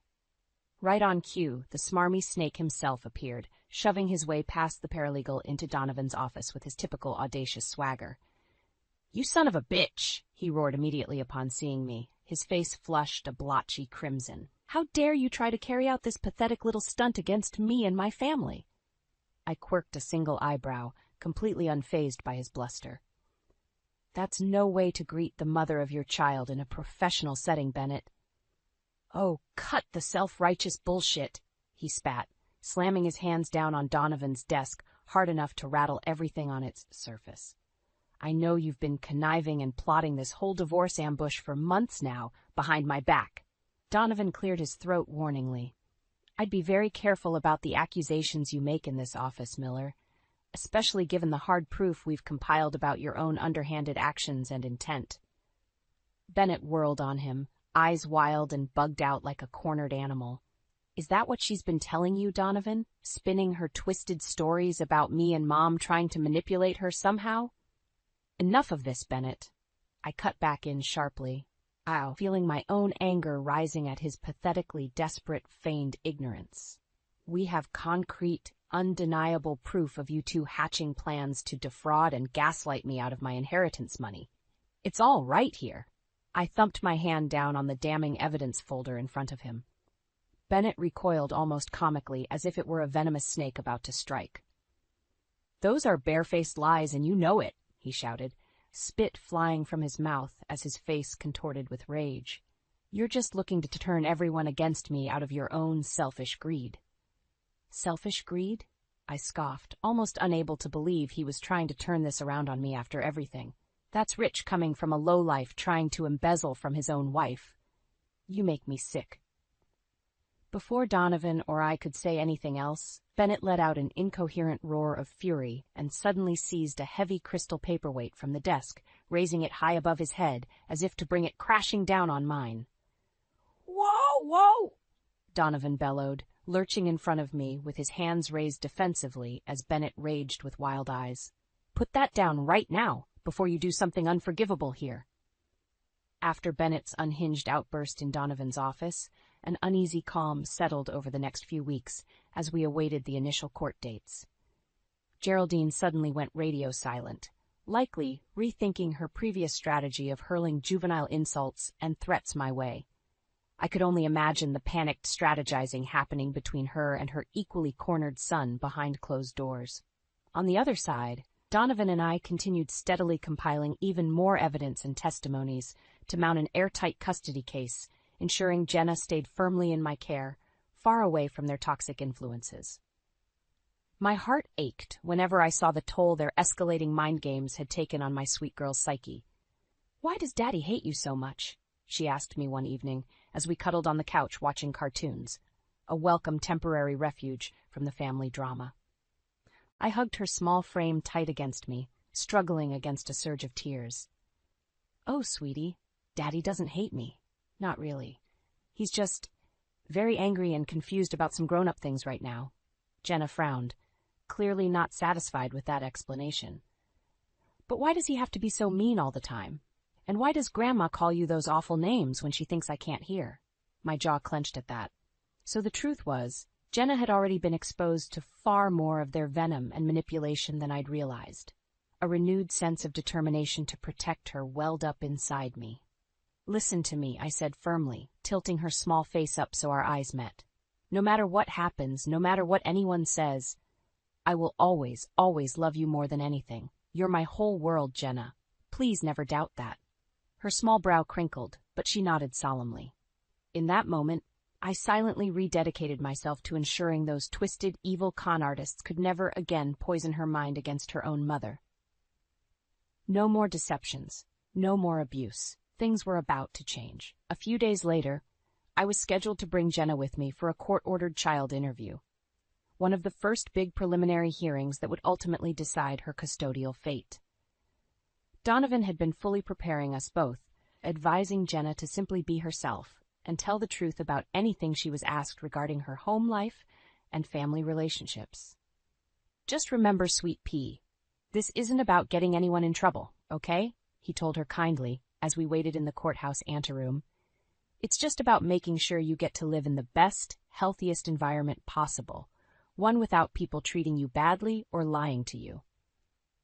Jenna nodded, her small legs kicking back and forth anxiously in the big leather chair she was dwarfed by. She looked so small and fragile in that cold, intimidating room of wood paneling and legal volumes. I laid a reassuring hand on her shoulder, giving it a gentle squeeze as the court advisor arrived. "You've got this, baby girl," I whispered, forcing a brave smile as she was led away behind those imposing wooden doors. "Everything's going to be just fine." It seemed like an eternity went by until Jenna finally reemerged, her eyes slightly red, but with a ghost of a smile playing on her lips when she saw me. My heart leapt as I scooped her up, giddy with a sense of hope and pride. I knew in that moment, whatever she'd relayed to the court about our home life, she had handled it with courage and honesty. Two things that venomous snake Bennett could never comprehend, let alone instill in another human being. My faith in her was rewarded a couple of weeks later during the next big pre-trial hearing, the first major custody arguments and rulings. Geraldine was snarling and gesticulating wildly as her lawyer argued I was an unfit parent with clear mental deficiencies who shouldn't be allowed unsupervised time with poor, pitiful Jenna. "Your Honor, it's the sad truth that my client's soon-to-be ex has become completely unmoored from any sense of reason or reality." The shriveled, reptilian little man droned on in that trademark soulless attorney's drone. "Her increasingly unbalanced condition poses a clear danger to their daughter's well-being." I braced myself for impact, ready for whatever ridiculous fabrications and lies they tried twisting to discredit my mental state and mothering abilities. But Donovan just checked his watch, seemingly unfazed. "Better tee it up quickly for your deranged rants," he muttered under his breath beside me, "because you're about to get shut down hard in about 30 seconds. True to his prediction, the judge held up her hand after only a couple more minutes, silencing Geraldine's screeching monkey lawyer mid-sentence. "With all due respect, counselor, I've presided over more than enough of these custody battles to see through most of the traditional mudslinging ploys," she said, voice cutting and sharp. So unless you have some hard evidence to present substantiating this doozy of a claim about the mother's incompetence, I'd suggest you wrap it up. Geraldine audibly ground her teeth beside her attorney, her face flushed puce with rage, as he began stammering and shuffling through his notes fruitlessly. But the judge was already moving on, making some notes before clearing her throat again. Now then, based on the overwhelmingly positive testimony from teachers, child care workers, medical professionals, and others in regards to Mrs. Wilkins' ability as a devoted and caring parent, as well as the extremely disturbing recorded statements from Mrs. Miller referring to the child as that brat, and other unsavory language. She leveled a hard stare at a suddenly pale, sputtering Geraldine before continuing. I am issuing a preliminary ruling fully maintaining Mrs. Wilkins' full custodial rights over the couple's daughter Jenna for the time being, while these divorce proceedings play out. Visitation rights for Mr. Miller will be restricted and requiring a professional supervisor until I've had a chance to more thoroughly review additional evidence regarding his personal fitness and legal culpability. It was like the entire room had been struck by a colossal shockwave. Geraldine's mouth opened and closed wordlessly, looking ready to detonate as her lawyer patted her arm in a fruitless attempt at comfort. Beside me, Donovan was doing a little celebratory fist pump, beaming like a lottery winner. I could only just sit there in stunned silence, trying to process this first big victory after months of anguish. But then I saw my sweet Jenna in the aisle, radiant and glowing and giving me a double thumbs up of support, and the stranglehold of tension utterly released inside me, washing away in a tidal wave of pure relief. That evil, conniving harpy and her worm son were just dealt their first major dose of karma today in family court. And I had a sneaking suspicion there was plenty more divine justice still to come, all thanks to my brave little girl. My faith in her was rewarded a couple of weeks later during the next big pre-trial hearing, the first major custody arguments and rulings. Geraldine was snarling and gesticulating wildly as her lawyer argued I was an unfit parent with clear mental deficiencies who shouldn't be allowed unsupervised time with poor, pitiful Jenna. Your Honor, it's the sad truth that my client's soon-to-be ex has become completely unmoored from any sense of reason or reality. The shriveled, reptilian little man droned on in that trademark soulless attorney's drone. Her increasingly unbalanced condition poses a clear danger to their daughter's well-being. I braced myself for impact, ready for whatever ridiculous fabrications and lies they tried twisting to discredit my mental state and mothering abilities. But Donovan just checked his watch, seemingly unfazed. Better tee it up quickly for your deranged rants, he muttered under his breath beside me, because you're about to get shut down hard in about 30 seconds. True to his prediction, the judge held up her hand after only a couple more minutes, silencing Geraldine's screeching monkey lawyer mid-sentence. With all due respect, counselor, I've presided over more than enough of these custody battles to see through most of the traditional mudslinging ploys, she said, voice cutting and sharp. So unless you have some hard evidence to present substantiating this doozy of a claim about the mother's incompetence, I'd suggest you wrap it up. Geraldine audibly ground her teeth beside her attorney, her face flushed puce with rage as he began stammering and shuffling through his notes fruitlessly. But the judge was already moving on, making some notes before clearing her throat again. Now then, based on the overwhelmingly positive testimony from teachers, child care workers, medical professionals, and others in regards to Mrs. Wilkins' ability as a devoted and caring parent, as well as the extremely disturbing recorded statements from Mrs. Miller referring to the child as that brat and other unsavory language, she leveled a hard stare at a suddenly pale, sputtering Geraldine before continuing. I am issuing a preliminary ruling fully maintaining Mrs. Wilkins' full custodial rights over the couple's daughter Jenna for the time being, while these divorce proceedings play out. Visitation rights for Mr. Miller will be restricted and requiring a professional supervisor until I've had a chance to more thoroughly review additional evidence regarding his personal fitness and legal culpability. It was like the entire room had been struck by a colossal shockwave. Geraldine's mouth opened and closed wordlessly, looking ready to detonate as her lawyer patted her arm in a fruitless attempt at comfort. Beside me, Donovan was doing a little celebratory fist pump, beaming like a lottery winner. I could only just sit there in stunned silence, trying to process this first big victory after months of anguish. But then I saw my sweet Jenna in the aisle, radiant and glowing, and giving me a double thumbs up of support, and the stranglehold of tension utterly released inside me, washing away in a tidal wave of pure relief. That evil, conniving harpy and her worm son were just dealt their first major dose of karma today in family court. And I had a sneaking suspicion there was plenty more divine justice still to come, all thanks to my brave little girl. Chapter 8. Karma's Gavel.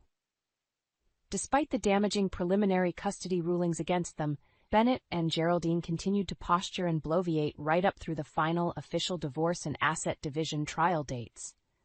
"You'll never get a penny from me, you money-grubbing snake," Bennett hissed at me under his breath during a recess break, his eyes wild and jittery. "Not after the emotional distress you've put me and Mother through with this bogus smear campaign." I barely dignified him with a sidelong glance, having truly mastered rising above their desperate baiting tactics over these long months of mental warfare. "Save your breath, dear ex-husband," I replied coolly, straightening my blazer as I got ready to re-enter the courtroom. "All your embarrassing whining does is strengthen my case further for full restitution as the blameless, aggrieved party here." Bennett opened his mouth, no doubt to bellow some other unhinged protestation of innocence. But Donovan appeared at that moment, shooting him an ice-cold look that mercifully snapped his gaping maw shut. "You really ought to listen to your client's advice, Miller," he said with steel in his voice, "because any further outbursts on record are only going to compound the legal punishments coming your way, as if you two idiots needed any more help burying yourselves." With that, he steered me back into the courtroom with a hand on my lower back, away from Bennett's burning glare, before he could blow his lid again. The remaining days of testimony and evidence presentation were honestly a bit of a blur for me. I'd largely tuned out any dramatic out. I should have seen it coming. The signs were there, but I was too naive, too trusting of the man I thought I knew. It was a crisp November evening when my life imploded. I had just returned home from another long day of teaching sophomore English literature, looking forward to a quiet evening with Derek. But when I opened the mailbox, a plain, unmarked envelope caught my eye. No return address, just my name scrawled across the front. Puzzled, I tore it open, and that's when my world shattered. The envelope contained photographs, explicit photographs of Derek with another woman. A younger, slender redhead draped over him in a cheap motel room. More photos showed them together at restaurants, laughing and canoodling like lovesick teenagers. It made me sick to my stomach. But it got worse. Along with the photos were documents, bank statements, hotel receipts, all pointing to a torrid affair that had been going on for months right under my nose. "What the hell is this?" I seethed as Derek strolled through the front door, all cheery smiles after another prosperous day running his auto repair shop. His smile vanished when he saw the evidence splayed out on the kitchen table. "Evelyn, I can explain." "Explain what?"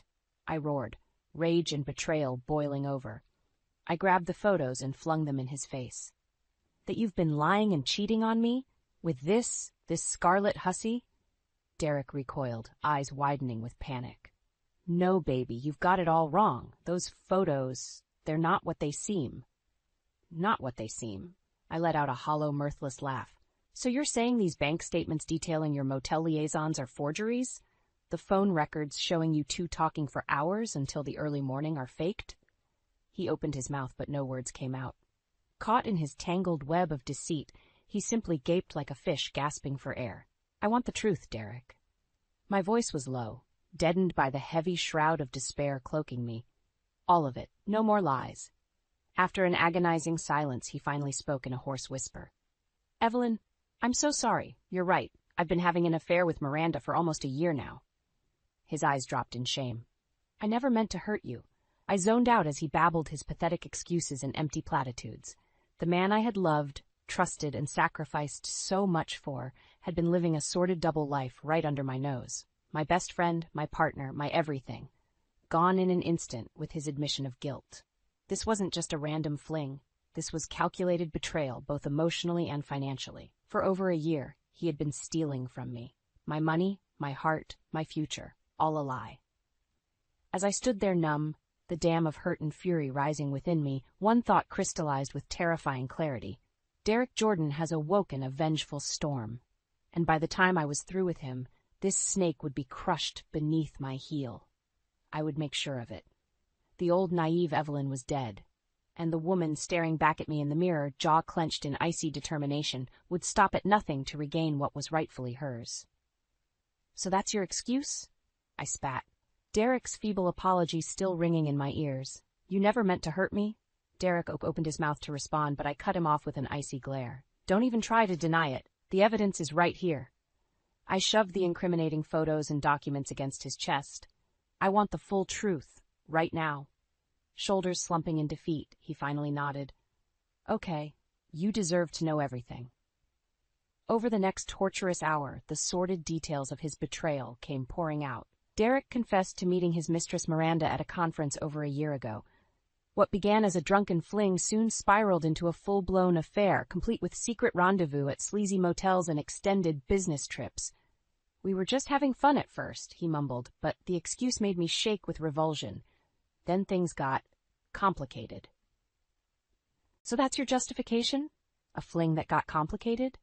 I laughed bitterly, anger solidifying into steel resolve. "Complicated doesn't begin to cover your lies, Derek. Not just the emotional betrayal, but look at these statements." I rifled through the documents, slamming down page after page detailing his deceit. "Charges for hotels, expensive dinners, jewelry, that's not just a fling. You stole from me, from our life together." Derek's pasty face grew even more pallid. "I never meant, don't." I roared, "Don't insult me even further with more excuses. You made your choices, now live with the consequences." Jaw clenched, knuckles whitening, Derek's salesman mask finally cracked, revealing the ugly truth beneath. "You think you're so innocent in all this?" he hissed, eyes glittering with malice. "You've been so wrapped up in your work, you basically abandoned me, ignored me, neglected me. Don't act so high and mighty." The vicious words struck like a physical blow, but I refused to crumble. I met his venom with a contemptuous sneer. "It must have been so hard being ignored by your loyal, devoted wife so you could carry on your sordid escapades." His face darkened further at my withering sarcasm. "And what about Miranda, huh? She understood me, appreciated me, didn't nag or belittle me over every little thing like you always did." "Understood you?" I scoffed. "More like indulged your selfishness. That's all she did, gratify your disgusting impulses as her ticket to a sugar daddy." Derek recoiled, my barb clearly striking a nerve about his mistress's true nature. Good. Let him dwell on that betrayal, too. As my so-called husband continued flailing, spinning more lies to justify his actions, I tuned out the empty platitudes. I was done listening, done being jerked around and treated like a fool. The only truth that mattered now was my path forward. The process of dismantling Derek's life, just as he had systematically destroyed mine. Letting the full force of his deceptions engulf me, I felt something inside harden like steel piercing flesh, a cold, brutal clarity propelled by one burning desire, revenge. My quest would begin by systematically stripping away every ill-gotten gain, every illegally obtained asset he had arrogated while lying to my face for over a year.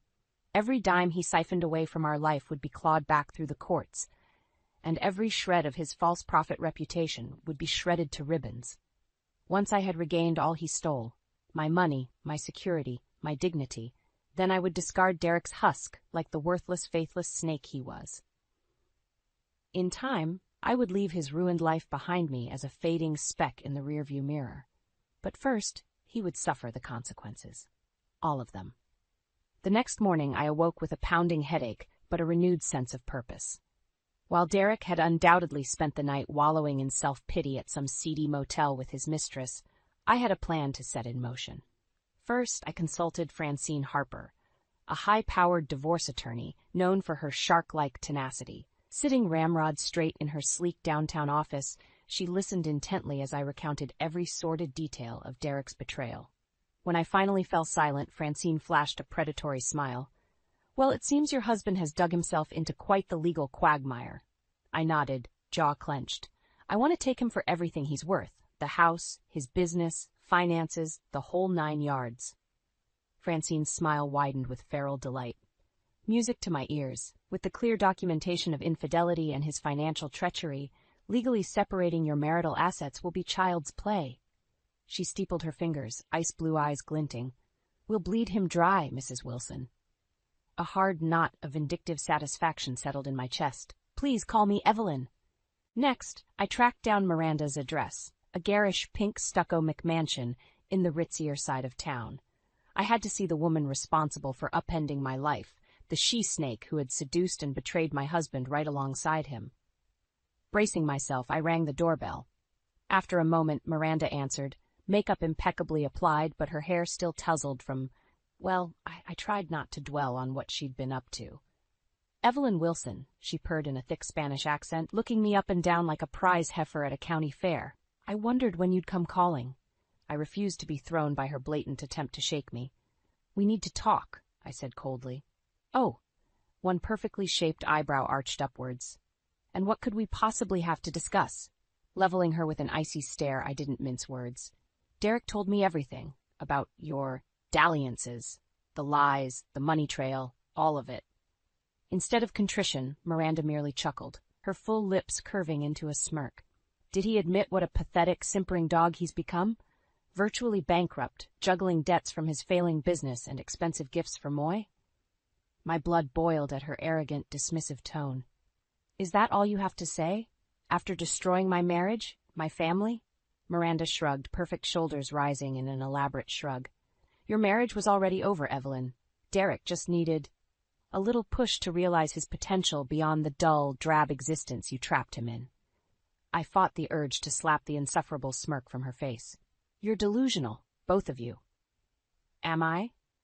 She laughed again, the sound like tinkling icicles scraping flesh. We'll see, won't we? While you rant and rage about betrayal, I'll be basking in the spoils.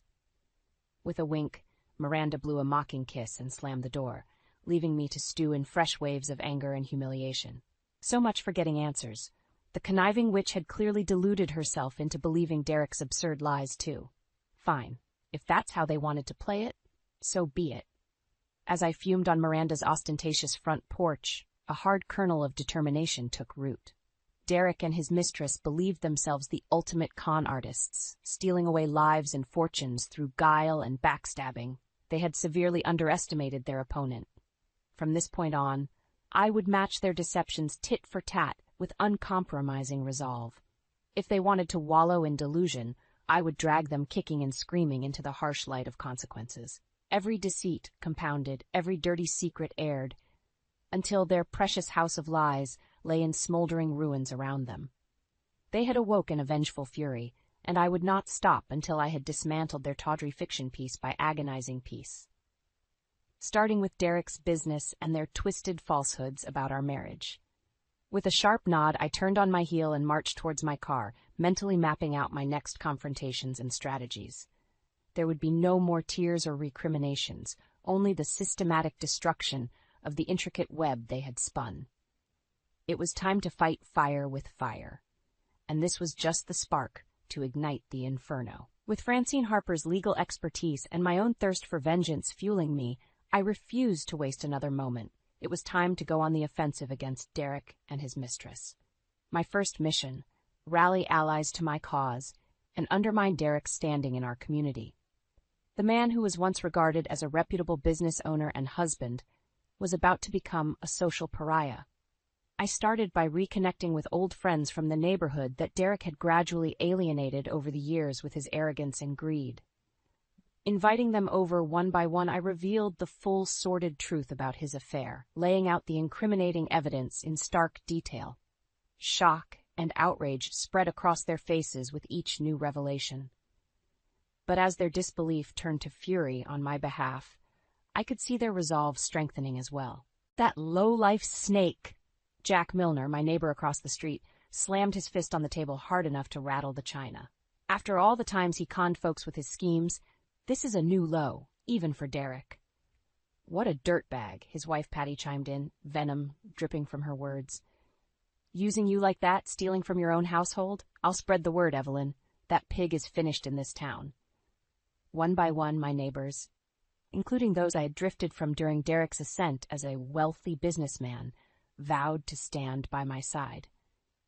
With their support and Francine Harper working overtime on the legal front, the pressure on Derek intensified from all angles. Even local law enforcement joined the crusade, particularly a young patrolman named Grant Edwards, who had caught Derek attempting to solicit business illegally on multiple occasions over the years. Guy always rubbed me the wrong way. Grant muttered as he finalized the paperwork on a stack of formal complaints against Derek's auto shop, acting like he was above the law with all his money and connections. His piercing blue eyes found mine over the desk. "Don't you worry, ma'am. When this hits the courts and papers, everybody'll know what a scumbag your husband turned out to be." Watching Grant escort Derek into the back of a squad car on charges of fraud and operating a non-compliant business was a delicious taste of revenge, but only the first course in the larger meal to be served. With the community rapidly turning against him, Derek's life outside the home began to crumble.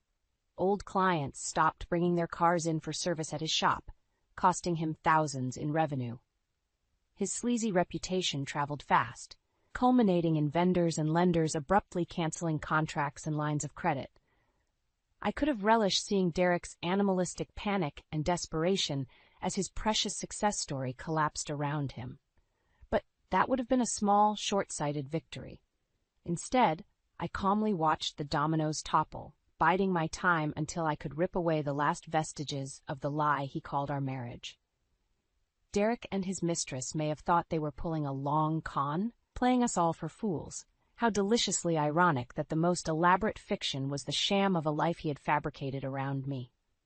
But unlike Miranda's pathetic delusions, I would patiently dismantle the artifice until all that remained was the harsh truth that the great Derek Jordan was nothing but a sniveling, faithless liar and cheat. Every ally recruited, every damning piece of evidence circulated, brought me one step closer to that final, glorious implosion. Let Derek lash out and scream at the unfairness of it all. In the end, he had sealed his own fate through his arrogance and sins. Grant and the boys in blue were already building an airtight case of illegal business practices, fraud, and tax evasion. Meanwhile, Francine was sharpening her talons for the divorce proceedings that would strip Derek of every ill-gotten gain in his legal but sordid empire. Word was, even Miranda the she-snake had already begun distancing herself from her disgraced meal ticket, scurrying to find her next unwitting target. By the time this escalating tempest reached its zenith, that contemptible duo would be left with nothing but ashes of their deceit, finally exposed as the irredeemable con artists they were. And I would be waiting, a lingering taste of victory on my lips as just reward for perseverance against all their injustice. Over the following weeks, my intricate web of sabotage tightened around Derek's crumbling life. Thanks to the tireless efforts of Officer Grant Edwards and Francine Harper, the noose of legal consequences grew increasingly inescapable. Meanwhile, my own crusade of vengeance had transformed me from a downtrodden divorcee into a force commanding respect and drawing followers to my cause. Where Derek had used his ill-gotten wealth to build alliances through bribery and manipulation, I had galvanized genuine support through sheer determination for justice. Which was why that crisp March evening found me poised before a crowd of hundreds, all assembled for the annual Founders' Day festival downtown. Derek's auto shop had been a major sponsor of the event for years, his final, desperate grasp at maintaining a respectable public image. Well, his tenuous facade was about to be obliterated before the entire community. Smoothing the sleek charcoal pantsuit I had selected for maximum impact, I stepped up to the microphone, muscles tense in anticipation. On cue, a spotlight instantly bathed me in a harsh glow, all other sounds falling into an expectant hush. Let the fireworks begin. Good evening, friends and neighbors, I began in a steady, measured tone. Thank you all for being here tonight to celebrate the founders of our fine town. No one missed the mocking pause, prompting murmurs to ripple through the assembly. My coal-black eyes glittered as they found Derek fidgeting in the front row beside Miranda, the arrogant she-snake draped on his arm like a lurid accessory.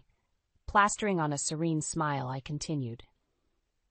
It's only fitting that an event honoring our community's proud legacy be the stage for exposing one man's utter betrayal of everything we hold sacred. With a sharp nod, I indicated Derek's pale, sweat-beaded face. A legacy of lies, thievery, and repugnant infidelities to the wife he professed to cherish. Gasps of shock echoed through the stunned crowd as I paused for maximum dramatic impact. Even Derek seemed stunned into silence, frozen like a jacklighted deer in my ruthless crosshairs. The bombshells had only just begun to fall. You all know my husband Derek as a respected business owner and upstanding citizen, I said, gentling my tone to unmask the venom behind the words. A paragon of success through hard work and dedication to our community's best interests. Well, I'm afraid that illusion is about to be shattered. With surgical precision, I produced the now familiar photographs, bank statements, and legal documentation of my husband's misconduct, displaying them for the entire assembly to behold on towering screens flanking the stage. For over a year, Derek has been cheating on me, indulging in sordid dalliances with this woman. I leveled my accusing finger at Miranda, her eyes widening in horror at being exposed so brutally. Not only that, he's bled our assets dry to fund his despicable affair, gambling away the life we built through years of sweat and sacrifice. Disgust contorted Derek's face as the catastrophic revelations detonated before the packed crowd, his clients, vendors, even formerly loyal employees. As they craned their necks at the explosive evidence, the hushed buzz swelled into outright shouts and howls of condemnation. "Scumbag! Wife-beater! Low-life liar!" The furious taunts peppered Derek from every direction, stripping him of the last shreds of his unearned dignity. I drank in every agonizing second of public humiliation like a parched wanderer gulping life-giving water. Let him suffer the blazing disgrace of being unmasked for the contemptible, faithless snake he truly was. For once, he had no blustering words or facile deceptions to hide behind. Only the stark, damning truth laid bare for all to witness. As trusted friends like the Milners and others in the crowd turned on Derek with unbridled rage, I felt the last remaining chains of our poisoned bond finally shattering. That hollow specter of a man no longer held any power over me, not emotionally, financially, or socially. My vengeance was complete. Watching Derek wither under the scorching weight of his sins, there was only a hollow sense of emptiness. No relief, no catharsis, but rather the airless vacuum of having purged a malignant tumor from my life. He had ceased to be my tormentor or adversary, but a shriveled, worthless husk to be discarded and forgotten, a cautionary example of arrogance and deceit, finally imploding under the weight of its own lies. As the outraged mob closed in on their former idol, their angry howls swirling like a cyclone, I turned and walked calmly off stage, my steps light and unburdened. Let the sharks descend on Derek to feast. His dismal remains no longer concerned me. My path forward led only towards a new dawn of justice, truth, and long-overdue healing. The aftermath of my public immolation of Derek at the Founders' Day festival was swift and catastrophic for my soon-to-be ex-husband. Within days, his auto repair business shuttered as vendors and creditors refused to work with the disgraced charlatan. His sleazy affair with Miranda was international gossip fodder, his name forever etched in infamy. Yet the most punishing reckoning was only just beginning in the form of the highly publicized divorce proceedings orchestrated by my brilliant attorney, Francine Harper. When the day finally arrived for our hearing in Bridgeton County Court, I strode through the towering oak doors like a warrior marching into the final battle. Only this time, victory was all but assured. Francine had spent months methodically assembling an airtight legal case to decimate Derek's empire and render him a bankrupt, broken husk. The courtroom fell into a hush as Judge Alicia Zhang entered and called the proceedings to order. After perfunctory opening statements, Francine stood and began pelting Derek and his mealy-mouthed defense attorney with the crushing evidence. Bank statements and hidden transactions laid bare the money trails revealing his financial schemes. Telephone records and surveillance footage exposed the salacious trysts with Miranda. Even former employees and associates took the stand, testimony providing the damning final nails into Derek's deceit-riddled coffin. I watched with cold satisfaction as Derek's expression contorted from arrogant confidence into the sweaty rictus of a man enduring the implosion of his false reality. Try as he might to bluster and fabricate desperate counterclaims, the tsunami of incontrovertible proof Francine unleashed simply overwhelmed and submerged his pathetic deceptions. Miranda, as ever, attempted to slither away from the blast radius, abandoning her married meal ticket while clinging to her designer accessories like a shipwreck survivor. But even she could not escape the punishing judgment unleashed upon their vile, adulterous charade. As the final, merciless salvos rained down, Judge Zhang's iron-jawed pronouncement echoed through the chamber like the peal of freedom bells. This court hereby rules that the plaintiff, Evelyn Wilson, is entitled to a substantial judgment award, including full custody of the marital residence, 70% of all liquid assets and investments, and punitive damages from the defendant for criminal conversation, alienation of affection, and intentional infliction of emotional distress. The judge's words blurred together, the legalese virtually indecipherable, but for the sweeping scope of the ruling in my favor. Derek gaped like a landed fish, the mask of his sanity crumbling to expose the incoherent, narcissistic monster beneath. This is outrageous, he spluttered amidst outraged grimaces from onlookers. Your Honor, I demand a mistrial. This is a sham proceeding, a personal vendetta. But his delusional blustering only hammered the final nail into his own disgraced legacy. With an imperious wave of her gavel, Judge Zhang had him forcibly removed, ranting and spittle-flying all the way. Her final words to me were far simpler, a mere whisper holding infinite unspoken weight. Justice has been served, Mrs. Wilson. I wish you well in your new chapter. And with that, my long, nightmarish captivity was at last over. I walked from that hallowed chamber into brilliant spring sunshine, blinking away the stale ghosts of my former life. Derek's compulsive lies, betrayals, and denials belonged to the past, like some misbegotten fever dream finally exorcised from my soul. As Francine and I embraced, her vulpine smile spoke of hard-fought vindication. You deserve every syllable of that ruling, Evelyn. That narcissistic leech got precisely what he had coming.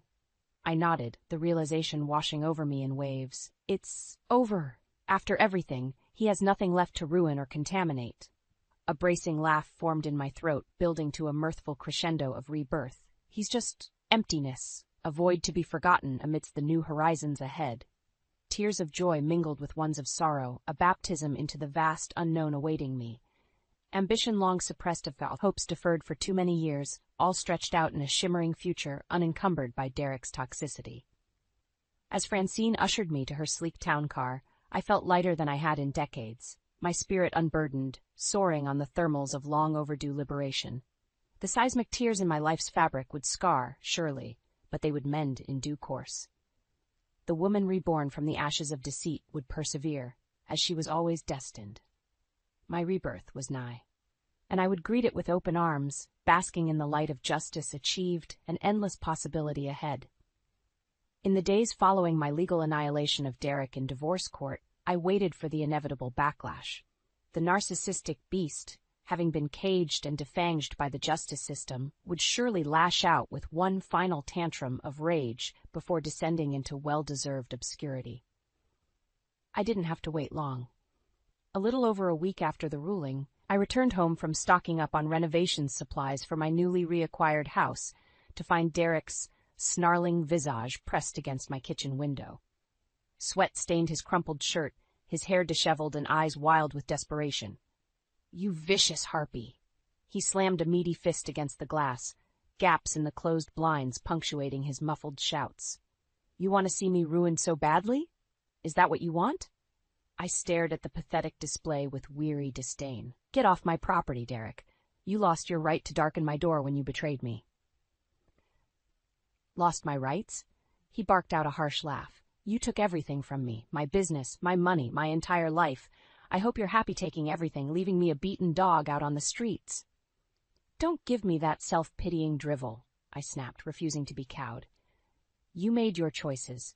I simply provided the consequences you so rightfully earned through your actions.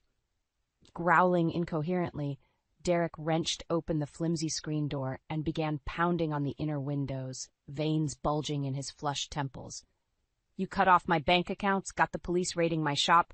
You won't be satisfied until I'm rotting in a cell, will you? All for the crime of falling out of love with an icy shrew like you. Rather than shrink from his bloated rage, I felt only searing disgust. He was utterly delusional, incapable of accepting the ruination brought on by his own lust and greed. Where was his vaunted charm and manipulation now? This ranting display was simply the death rattle of a ruined man, spiraling towards a well-deserved crash. Why give it any more energy or oxygen? With a disdainful shake of my head, I simply turned and strode from the kitchen, leaving Derek to howl and flail against the barrier separating his ugly I did from my new sphere of tranquility. Eventually, the thumps and profanities ceased as the impotent volcano finally expended its churlish outburst. The vile eruption had altered nothing. It merely confirmed his irredeemable decline into self-inflicted oblivion. I settled in the living room, sipping a soothing chamomile tea as dusk bathed the streets in shadows. Before long, a polite rap announced the arrival of Officer Grant Edwards, my steadfast ally in the Bridgeton Police Department. "Everything okay, Mrs. Wilson?" He touched the brim of his uniform cap, eyes scanning the property while his other hand rested on his service belt. "We had a disturbing report about a belligerent trespasser making threats." "It's quite all right, Grant. Just Derek throwing one final tantrum before surrendering to his pathetic new reality." I allowed a thin smile to crease my features. "He's gone now, though I'd wager a disorderly conduct charge wouldn't go amiss on his ever-growing rap sheet." Grant grunted, unsurprised. "You know, we already have enough to put him away on various fraud, tax evasion, and illegal business practice charges. This latest outburst would make one more simple addendum to the dossier." "By all means." My smile took on a vindicated edge. "I, for one, am beyond ready to be free of that wretched man's toxicity. Let the book be thrown at him with full force." With a nod, Grant produced his Miranda rights and strode towards the back alley, no doubt where the bloated carcass of Derek's pride had slunk off to lick its wounds. Part of me recoiled, knowing his inevitable arrest would be an ugly, demoralizing spectacle. Yet I felt no remorse, no ethical twinges over this final, humiliating coda playing out. Despite his raging delusions, Derek's meltdown was simply the karmic crucible he alone had forged through his repugnant betrayals and callous avarice. This cancerous cycle of harm and exploitation would finally reach its conclusion in a cold jail cell, far removed from civilized society and the lives he had so casually ravaged. Perhaps, during those long, bitter nights of atonement, he would gain a sliver of self-awareness regarding his shocking depravity. More likely, he would remain an empty, insatiable black hole, forever seeking to devour the light and substance of others to sate his all-consuming ego. In that case, eternal isolation was not only warranted, but absolutely necessary to protect the innocent from his corrupting influence. Whether through self-reflection or forced purgatory, Derek Jordan's pathology would be neutralized. The malignancy of his soul, so thoroughly metastasized in my life through his treachery, would finally be cut out once and for all. His wrathful, misogynistic snarls would devolve into whimpers, fading into a cold silence that I would relish like a deserving victor. As the flashing police lights lit up the night, I settled back into my chair, sipping my tea and exhaling a soul-deep breath of relief. The demon had been exorcised. All that remained was to embrace my deliverance and bask in the healing light of justice served. In the weeks following Derek's dramatic arrest, I didn't shed a single tear or waste any lingering regrets. My soul had been cauterized, forever immunized against the poisonous deceptions that had nearly destroyed me. All that remained was to embrace my hard-won renewal, a life reforged from the ashes of treachery into one of purpose and authenticity.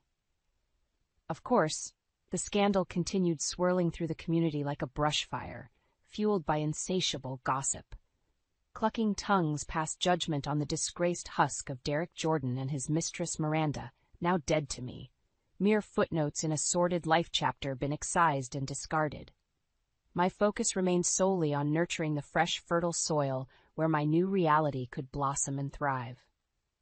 During the long-overdue renovations to restore my reclaimed home's splendor, I found solace in the arduous but satisfying labor, demolishing and rebuilding in a poetic parallel to my own personal journey. It was among the rubble and sawdust that I finally shed the emotional armor required for survival, allowing tender vulnerability to take root once more. What was at first an almost meditative solitude amidst the solstice blossoms outside slowly gave way to a rekindling of my innate passion for progress and community involvement. Before long, a spark of inspiration struck. I would establish a personal support network to help women and families in my city overcome their own struggles against betrayal and subjugation. The more I envisioned the concept taking shape, the more invigorated I became to nurture its success as a form of redemptive, karmic castigation against those like Derek who would dare inflict such spiritual ravages on the innocent. Within months, the Bridgeton Center for Domestic Empowerment took shape under my leadership. What began as informal weekly gatherings hosted in my own sunny parlor steadily blossomed into a formidable resource, one dedicated to providing financial and legal counseling for victims, but even more crucially, emotional reinforcement to summon the inner reserves of resilience and self-worth. Each new face that crossed my doorstep, bearing its own tale of devastation and heartache, filled me with rejuvenating purpose, and a sense that from my own tribulations could sprout wider societal progress. I recognized the steely determination that had carried me through my own worst valleys, mirrored in the haunted eyes of each fledgling member. And each time this echo of myself and my struggles resonated in the raw wounds laid bare during our gatherings, I was re-inspired to redouble my efforts as their empathetic, emboldened shepherd. In those moments of solace and revelation, I no longer felt like the naive woman who had been so systematically betrayed and denigrated by her own soulmate. My identity recentered around the indelible truth that I was a survivor, forged of refined, indestructible alloy that no amount of deceit or malice could ever compromise again. That revelation solidified the morning I received word of Derek's sentencing on the myriad criminal charges leveled against him. The news, delivered by a curt communique from Officer Grant Edwards' department, lacked any flourish or elaboration beyond the stark clinical facts. Hereby sentence the defendant Derek Jordan to a term of incarceration not less than 15 years and orders him to pay punitive fines and victim restitution of. I let the document flutter from my fingertips without finishing. So final a period had been lanced on that toxic chapter, it was rendered anticlimactic. No elation or bitterness crossed my thoughts as I pictured the contemptible shell of my former life-mate being hauled off in manacles, only a visceral sense of karmic completion, like a broken limb having been reset and splinted to heal properly at last. As if to underscore that catharsis, the next envelope in the morning's mail delivery gave me profound pause. From the plain, unmarked packaging, I instantly recognized the familiar scrawl that had first alerted me to Derek's betrayal over a year earlier. This time, however, the letter's contents held no power to rattle or sting, only the insipid, feeble protests of a diseased and quarantined psyche. Evelyn, what we had was once something precious before your vindictiveness destroyed it all. I hope you can find healing as I commit to atoning for my sins against you. The rest blathered on with the meaningless false piety of every other lie that had contaminated our union.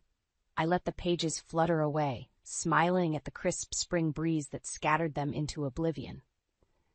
In that moment, immersed in rebirth and growth, I discovered a deeper, more regenerative grace than could ever be cultured from bitterness or retaliation against Derek's hollow words. True transcendence came from letting go, recasting torment into ultimate liberation. As the year's first butterflies sample the sweet perfume of rejuvenated life across my gardens, I feel a similar metamorphosis being ushered in alongside spring's vibrant reimagining. The Evelyn unlocked from her shrouded chrysalis was no longer defined by the emotional prison of her past betrayals.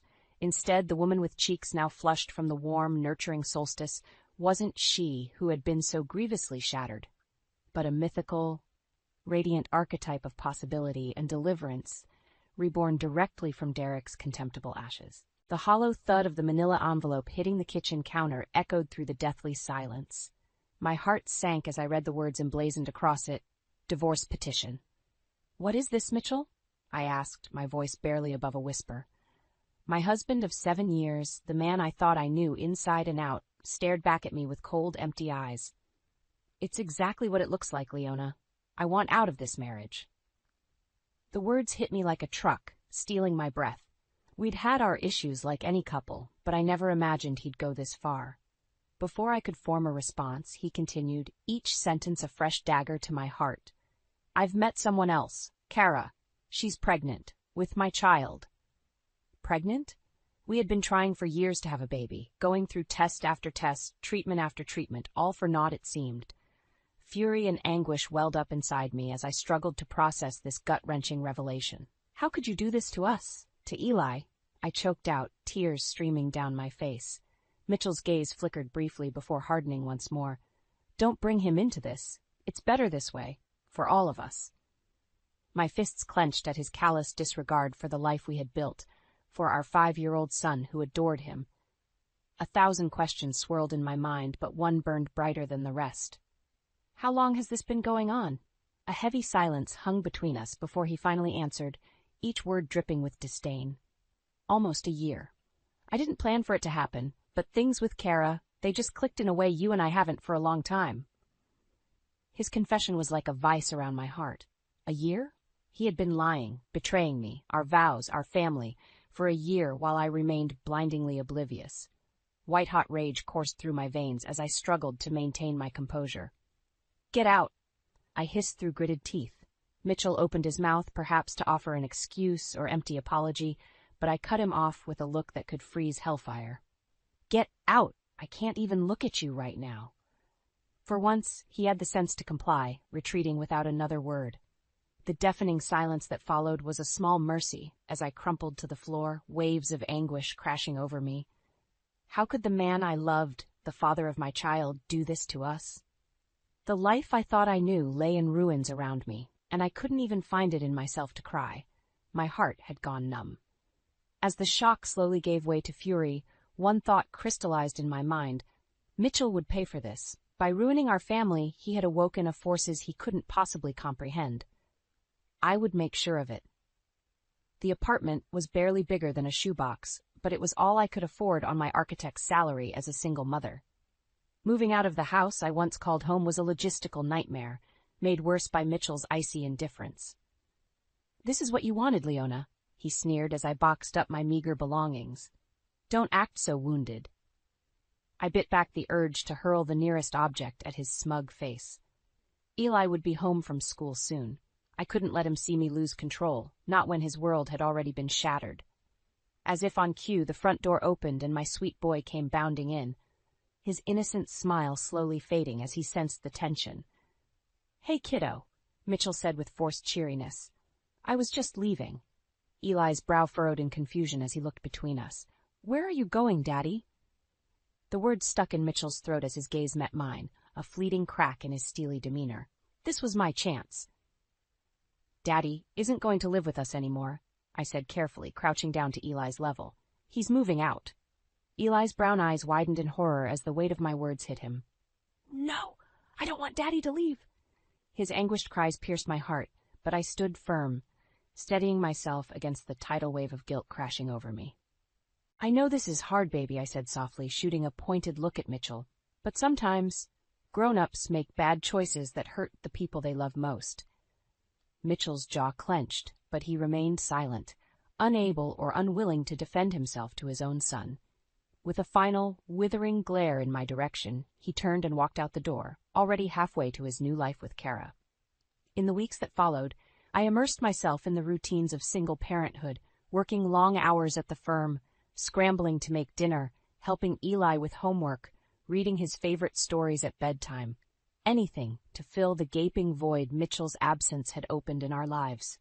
My friends and family rallied around me, offering shoulders to cry on and ears to vent my anger and pain, but their hollow reassurances did little to appease the simmering fury I felt toward my ex-husband.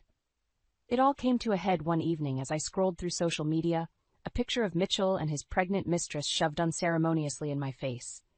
Her teasing caption made my blood boil. Baby daddy looks good in this one, doesn't he, ladies? The audacity of her flaunting their sordid affair was too much. Before I could stop myself, I typed out a scathing response calling her out as a cheap homewrecker, threatening legal action if she didn't remove the photo immediately. Her response was like an icy plunge into darkness. You're one to talk about breaking the law. Your dear Mitchell has been funding my business with embezzled money for months now. One word from me and he's ruined for good. Maybe check your facts before you come for me, sweetheart. My hands shook with a potent mixture of rage, betrayal, and cold calculation. So, that's how he had been supporting his pregnant mistress' lavish lifestyle, with ill-gotten gains from illegal activities. As the gravity of Mitchell's actions settled in, one certainty crystallized. He would face the consequences of his reprehensible choices, no matter what it took. Kara had unwittingly handed me the key to dismantling their charmed little world. If she thought she could threaten me, she had no idea what was coming. By exposing Mitchell's illegal dealings, I would burn their twisted fairy tale romance to the ground. This was just the beginning of his downfall and my retribution. "You've got to be kidding me," Jenna said flatly as I rehashed the latest drama over coffee. "Mitchell is involved in something illegal?" I shook my head warily. That's what Kara's message implied. I don't have proof, but it would explain how he's bankrolling her cushy lifestyle and startup. Jenna's eyes narrowed. "You know you can't just confront him without evidence, right? He'll deny everything and make you out to be the crazy ex-wife." My hands tightened around the ceramic mug. She was right. As much as I hated to admit it, I needed ammunition if I wanted to take Mitchell down effectively. But where could I possibly get that? "I might know someone who can help," Jenna said slowly. "An acquaintance who dabbles in private investigation work." I cocked an eyebrow. "You're going to have to do better than that if you expect me to hire some shady PI. Jenna's responding grin was tinged with mischief. "Oh, Sam is very good at his job. Extremely discreet, too. He'll get you the dirt you need on Mitchell and Kara without batting an eye." Despite my reservations, her confidence was infectious. Having concrete proof of Mitchell's misdeeds would be invaluable, both legally and to finally unveil his true nature. Fine. I relented. Set up a meeting with this Sam guy, but if he turns out to be a charlatan, you owe me. 2 days later, I found myself sitting across from a ruggedly handsome man in a downtown cafe. Sam had an easygoing charisma about him that immediately put me at ease. "So, Leona," he began, taking a sip of his coffee. "Jenna filled me in on the broad strokes, but I'll need more details if I'm going to get this investigation rolling." I spent the next hour meticulously recounting every suspicious behavior, every seed of doubt that Mitchell had planted over the past year of his infidelity.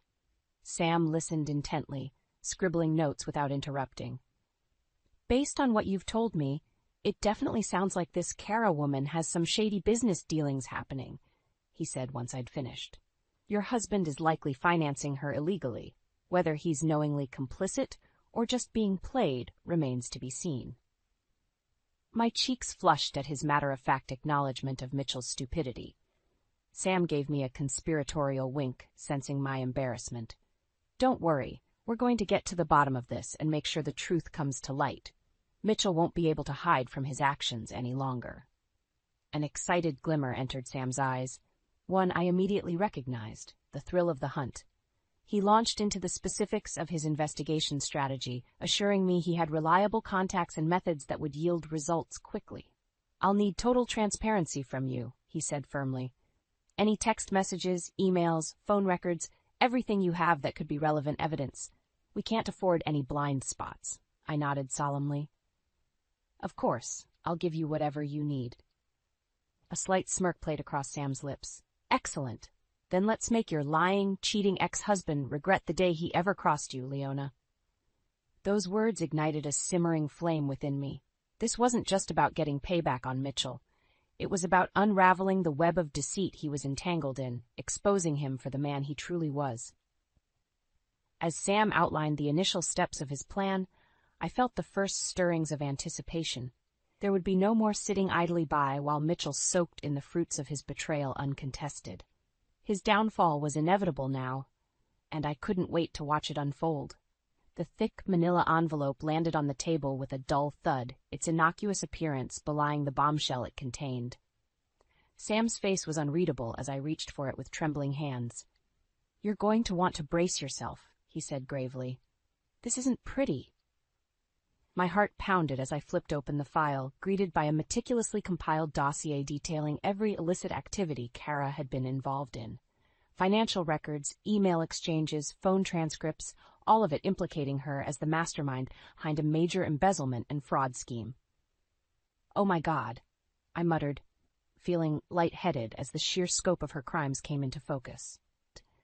This wasn't just some small-time grift. Kara had been systematically siphoning millions from investors and partners for years to fund her startup company. More damning still were the records showing large sums being funneled directly to Mitchell's personal accounts over the past 12 months. He may have been oblivious to the source initially, but these transactions made it clear he was complicit, whether willfully or through sheer arrogant ignorance. How? I looked up at Sam, utterly stunned. "How were you able to uncover all of this?" He shrugged nonchalantly. "I have my methods. Let's just say some people in Kara's circle owed me a favor or two. Part of me didn't want to know the details. The proof was sitting right in front of me, damning my ex-husband as deeply embroiled in unscrupulous, potentially illegal activities. A kernel of naive hope that Mitchell was just a misguided fool evaporated in that moment. "I can't believe he got himself mixed up in something like this," I whispered, more to myself than Sam. "He never showed any signs." "Con artists are masters at deception, Leona," Sam interjected, his voice softer now. "This Kara clearly had your husband wrapped around her finger. He was an easy mark, blinded by ego and infatuation." I squeezed my eyes shut, nausea roiling in the pit of my stomach. No matter how deep Mitchell's betrayal cut, it was almost too much to process him enabling such brazen criminality. All for what? Money? Status? The depraved thrill of being a willing cuckold to a remorseless psychopath? "We have to turn all this over to the authorities," I said through gritted teeth. As much as I longed to confront Mitchell and Kara directly, to make them own up to their duplicity, the crimes were too grievous to handle alone. To my surprise, Sam looked hesitant. "Are you sure that's what you want? Because once this information gets into the legal system, it'll be out of your hands. The DA could go easy on Mitchell, make him a deal to testify against Kara in exchange for leniency." I opened my mouth to protest, but he barreled on. "Just think about it. He'd get to play the victim, lie his way into looking innocent, while you take the fall as the bitter ex-wife trying to take him down. After everything he's put you through, is that the outcome you want?" Visions of Mitchell weaseling his way out of accountability, leaving me once again holding the bag of his misdeeds, made my blood boil. Sam was right. I had the power here, not the justice system. To truly make Mitchell face the consequences, it had to be on my terms. "You're right," I said, steadying my voice with grim resolve. "This needs to be handled differently. He doesn't get to escape this unscathed. Not after destroying our family." Sam gave a somber nod of understanding. "Then we'll do this your way. No more lies, no more running from the truth. Kara and Mitchell's charade ends now." The fire of determination burned bright within me. No more hiding, no more avoiding the ugly realities he created. Mitchell was finally going to reap what he'd sown, and there would be no escaping the damage this time. He made his bed with Kara. Now they could lie in it together. The weight of Sam's revelations hung over me like a oppressive cloud in the days that followed. I found myself replaying every interaction, every seemingly innocent moment with Mitchell, searching for clues I'd missed about the depths of his depravity. How could I have been so blind, so painfully naive? The evidence was incontrovertible. My husband was bankrolling his mistress's illegal schemes with embezzled funds. And yet, some traitorous part of my heart still clung to the man I thought I knew, the loving father and partner he once was. As I grappled with that sickening cognitive dissonance, an even more difficult question loomed. What did I do with this information? Sam's words echoed in my mind about taking matters into my own hands, not giving Mitchell a chance to play the victim. But could I really destroy him so utterly? Yes, he betrayed our family, our vows, in the cruelest possible way. But did that give me the right to obliterate any chance he had at a relationship with Eli?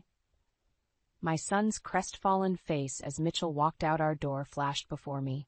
As much as I loathed admitting it, Mitchell was still Eli's father. If I went scorched earth and turned over the evidence to the authorities, any hopes of co-parenting would be shattered. Mitchell could lose everything, his career, his reputation, possibly even his freedom, depending on how deep this rabbit hole went. And Eli would be caught in the crossfire, forced to grapple with his dad's unforgivable choices at an age when no child should have to carry that burden. The cruelest part was how easy the alternative seemed in that moment. Take the high road. Confront Mitchell directly, force his hand to come clean, and walk away from Kara's schemes before it was too late. Preserve whatever tattered shreds of his character remained, for Eli's sake, if nothing else. I could already envision the hollow regret in his eyes, the feeble apologies and promises to change. A chance to extract some small moral victory, to paint myself as the long-suffering wife who did the right thing. The notion made me feel dirty in a way I couldn't fully articulate. Did I really want to let him off that easily after everything? To potentially allow him to slink back into semi-respectability while his transgressions faded into rumor? No. I deserved better than that. Eli deserved a father whose commitment went beyond empty platitudes when the consequences came calling. Maybe this was Mitchell's chance to finally be that man I tried to rationalize. But in my heart, I knew the truth. He had made his choices, over and over, putting his own selfish wants ahead of his family at every turn. Worse, he had gleefully partnered with a remorseless criminal to do it, heedless of any moral boundaries. As the hours and days bled together, I found myself no closer to any answers, careening between white-hot fury and soul-weary resignation. The proof of Mitchell's undoing was clutched in my hands. But did I have the strength to be the one to unravel it? The door flew open with a bang, Mitchell storming into the apartment with wild eyes. For a fleeting second, I felt a pang of the old fear. What fresh hell was this? But I didn't flinch as he opened his mouth, a stream of spittle-laced vitriol spewing forth. You just couldn't leave well enough alone, could you, Leona? You had to stick your nose where it didn't belong. Despite his bravado, there was a thin veneer of desperation behind Mitchell's anger. He knew somehow that the gig was up. Is this about Kara? I asked evenly, holding his malicious glare without flinching. Because if it is, I have to say, your taste in partners leaves something to be desired. His nostrils flared, and for an instant I thought he might strike me. But the fight went out of him as quickly as it came, shoulders sagging in wary resignation. You know, then, about her. Businesses. I know you've been funding them illegally. Yes. I fixed him with a pointed stare. Did you really think you could get away with it forever, that there wouldn't be consequences when the truth came out? Some of the old Mitchell flickered in his eyes then, the shadow of a man I once knew. I never wanted any of this, Lee. It just snowballed, you know. One mistake compounded into another until I was in so deep. Don't. I held up a hand, equal parts disgusted and unsurprised by his attempt to play the victim. Don't insult me by pretending this was all some hapless accident. You made your choices, fully aware of what you were doing. His jaw clenched, but he remained silent. Good, at least he hadn't completely abandoned shame. Kara's been leading you on for her own gain this whole time, I pressed on, unable to resist the opportunity to twist the knife. She played you like a fiddle, convincing you to fund her criminal enterprises like some love-struck teenager. That's not how it was. Mitchell's words were laced with desperation. I knew things weren't right with her business from the start, but I loved her, damn it. I sacrificed everything for her. I laughed, a hollow bark that stopped him in his tracks. And that's supposed to excuse what, exactly? Being a willing accessory to corporate fraud and embezzlement in the name of love? The air quotes dripped with disdain. Mitchell flinched as if I'd struck him, the reality of his sordid predicament finally sinking in. Does she even really love you, Mitchell? I asked, somehow gentler now. Despite everything, some small flicker of pity for his gullibility remained. Or did she simply use you as a means to an end, draining you of cash and credibility until there was nothing left to give? He opened his mouth, a retort on his lips, but whatever he saw in my gaze gave him pause. His shoulders slumped, the last vestiges of ego deflating like a popped balloon. What do you want from me, Leona? The words were little more than a cracked whisper. What is it going to take for you to let this go? I regarded him steadily, the ultimatum already formed in my mind. It's simple. Leave Kara, cut off all contact once and for all. Turn yourself in and fully cooperate with the authorities about her illegal dealings. Give a full confession about your role, too.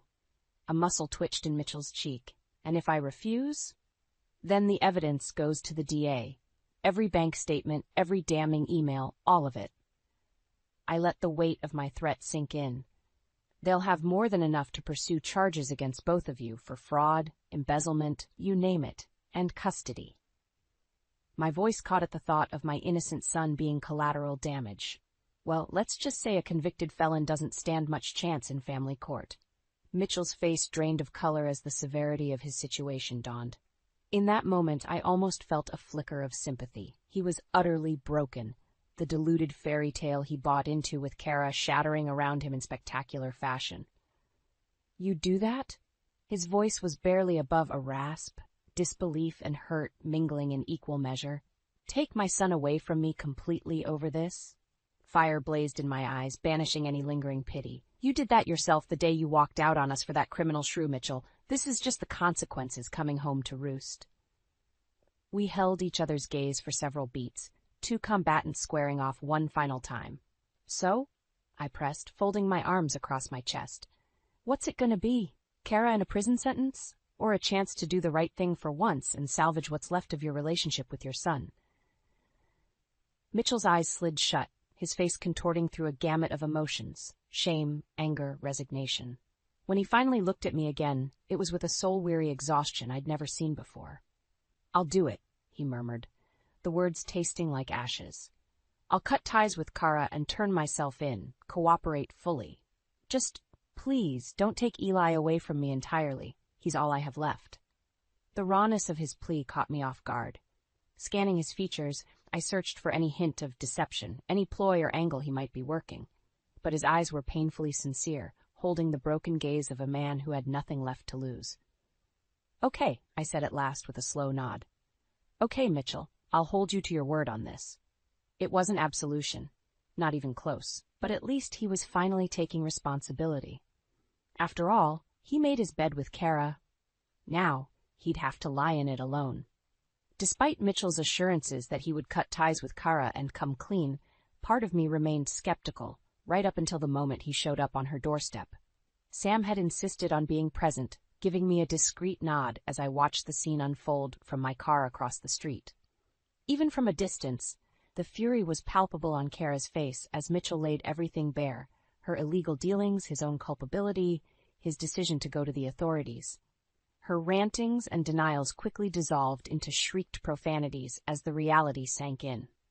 To her credit, she didn't go down without a fight. A tussle erupted, Mitchell physically restraining her as Sam hurried over to assist. By the time the police arrived, Kara was in handcuffs, spitting venom at every person in sight. "This is on you, Leona," she screeched, struggling against her restraints. "You did this! You're gonna pay for ruining everything." I watched impassively as the officers wrestled her into the back of the squad car. What did I care for her idle threats? She was the architect of her own unraveling, simple as that. With her off the streets and the evidence securely in the DA's hands, all that remained was for Mitchell to turn himself in. He did so without fanfare a week later, released on bail pending his formal arraignment. His legal jeopardy paled in comparison to the court of public opinion, however. It didn't take long for the sordid details to leak, a charlatan's word-of-mouth hailstorm of rumors that left his reputation in tatters. Former friends and business associates scrambled to distance themselves from the mess, terrified of being dragged down by the association.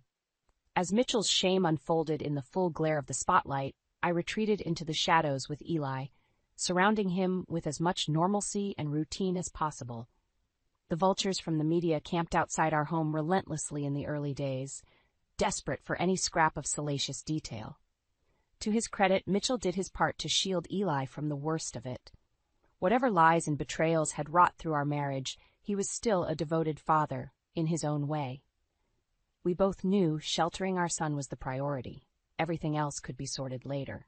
Those later details eventually took shape as a plea agreement offered by the district attorney. In exchange for Mitchell's full cooperation in building their case against Kara's network of co-conspirators, they would show leniency on potential jail time. It was the lifeline he had resigned himself to seizing, a slap on the wrist compared to the potential prison sentence he faced. The disgraced golden boy trading what was left of his pride to avoid harder consequences. Surprisingly, it was Eli who put up the biggest protest when I floated the notion of Mitchell taking the deal. "No, Mom," he cried, anguish written across his young features. "You can't let Daddy go to jail. He made a mistake, but he's not a bad person." Seeing the torment in my son's eyes made my heart clench painfully. Despite everything, Mitchell had been a doting father up until his self-inflicted undoing. Did Eli really deserve to have that ripped away forever? The decision weighed heavily on me, far more than the legal victory or any sense of retribution. I had set out to make Mitchell answer for his sins, not martyr our son in the process.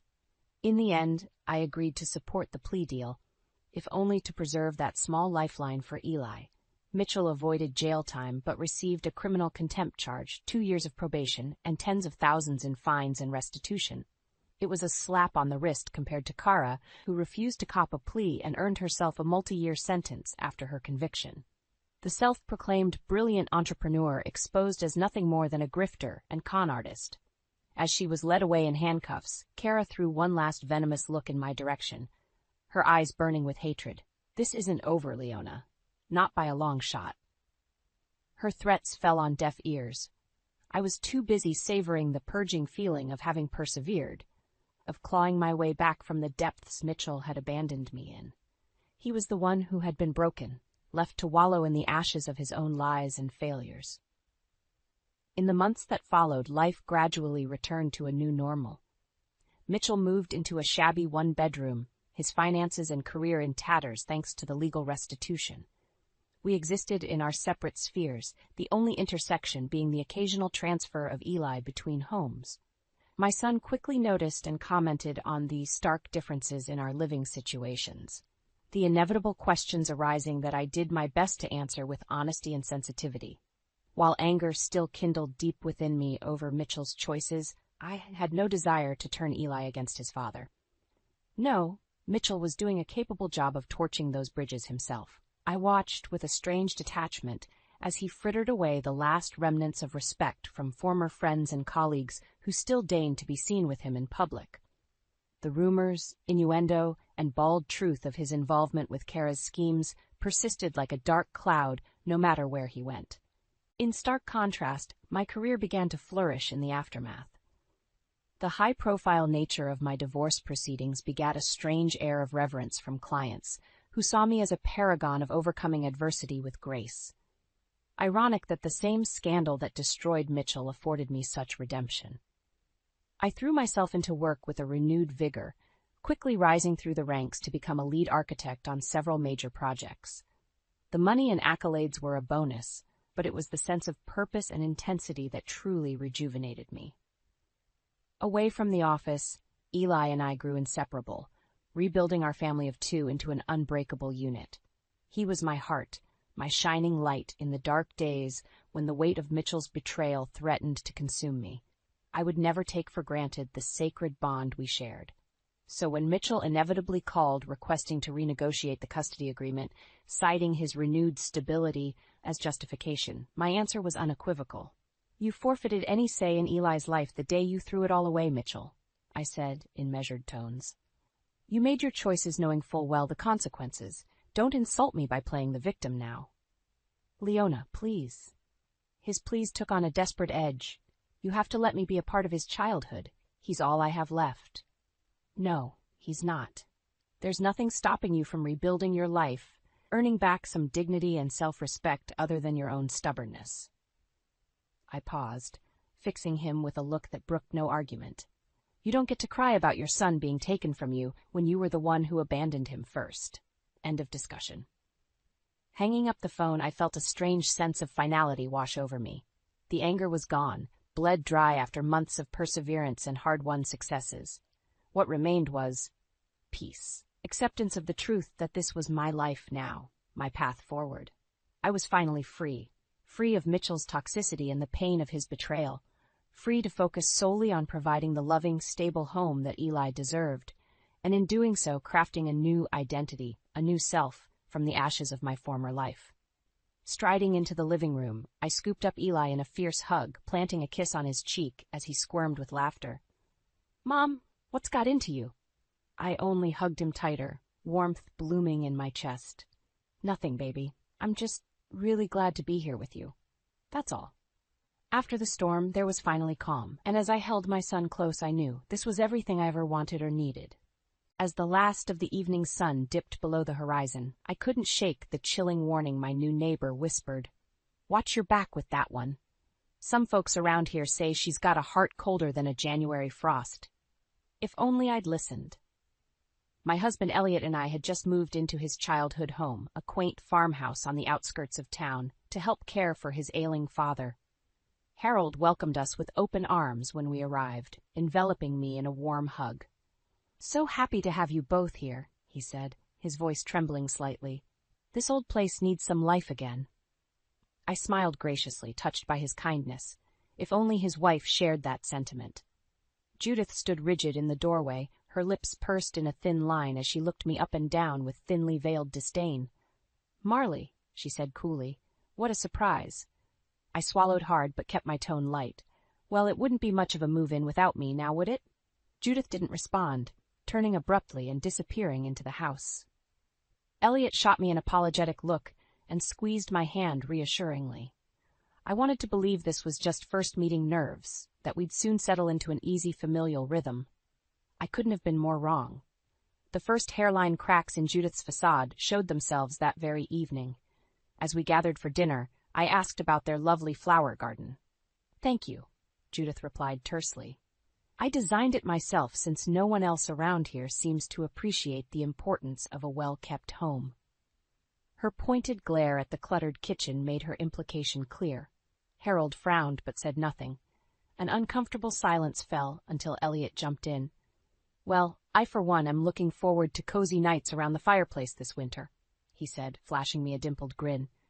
"We'll get this place feeling like home again soon, don't you worry." Judith's mouth twisted slightly.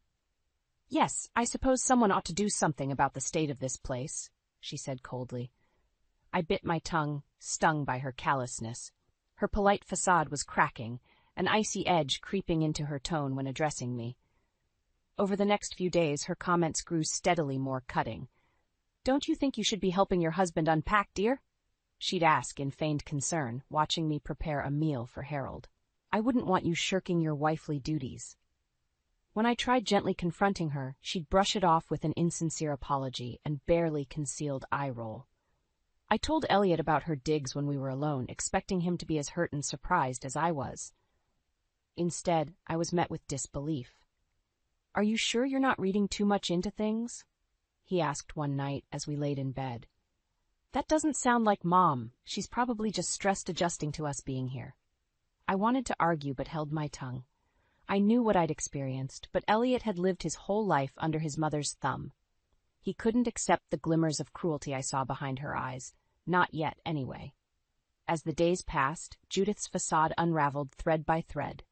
When others were around, she played the doting mother and wife, yet her slights grew sharper the moment we were alone. Judith's polite facade vanished the moment we were alone. Her slights grew steadily more overt, her tone laced with contempt when addressing me. I bore the brunt of her scorn in silence at first, making excuses when Elliot asked about the tension in the home. "Your mother's adjusting to having us here," I'd say, smoothing the furrow from his brow. "It's a big change. Give her time." But Judith was a viper disguised in a cardigan, her true colors emerging when no one else was watching. One afternoon, I was preparing lunch in the kitchen when she strode in, peering over my shoulder. "What are you making?" she asked in a saccharine tone. "Your husband's favorite, potato soup with bacon and cheddar. Comfort food for these chilly fall days," I replied. She let out a derisive snort.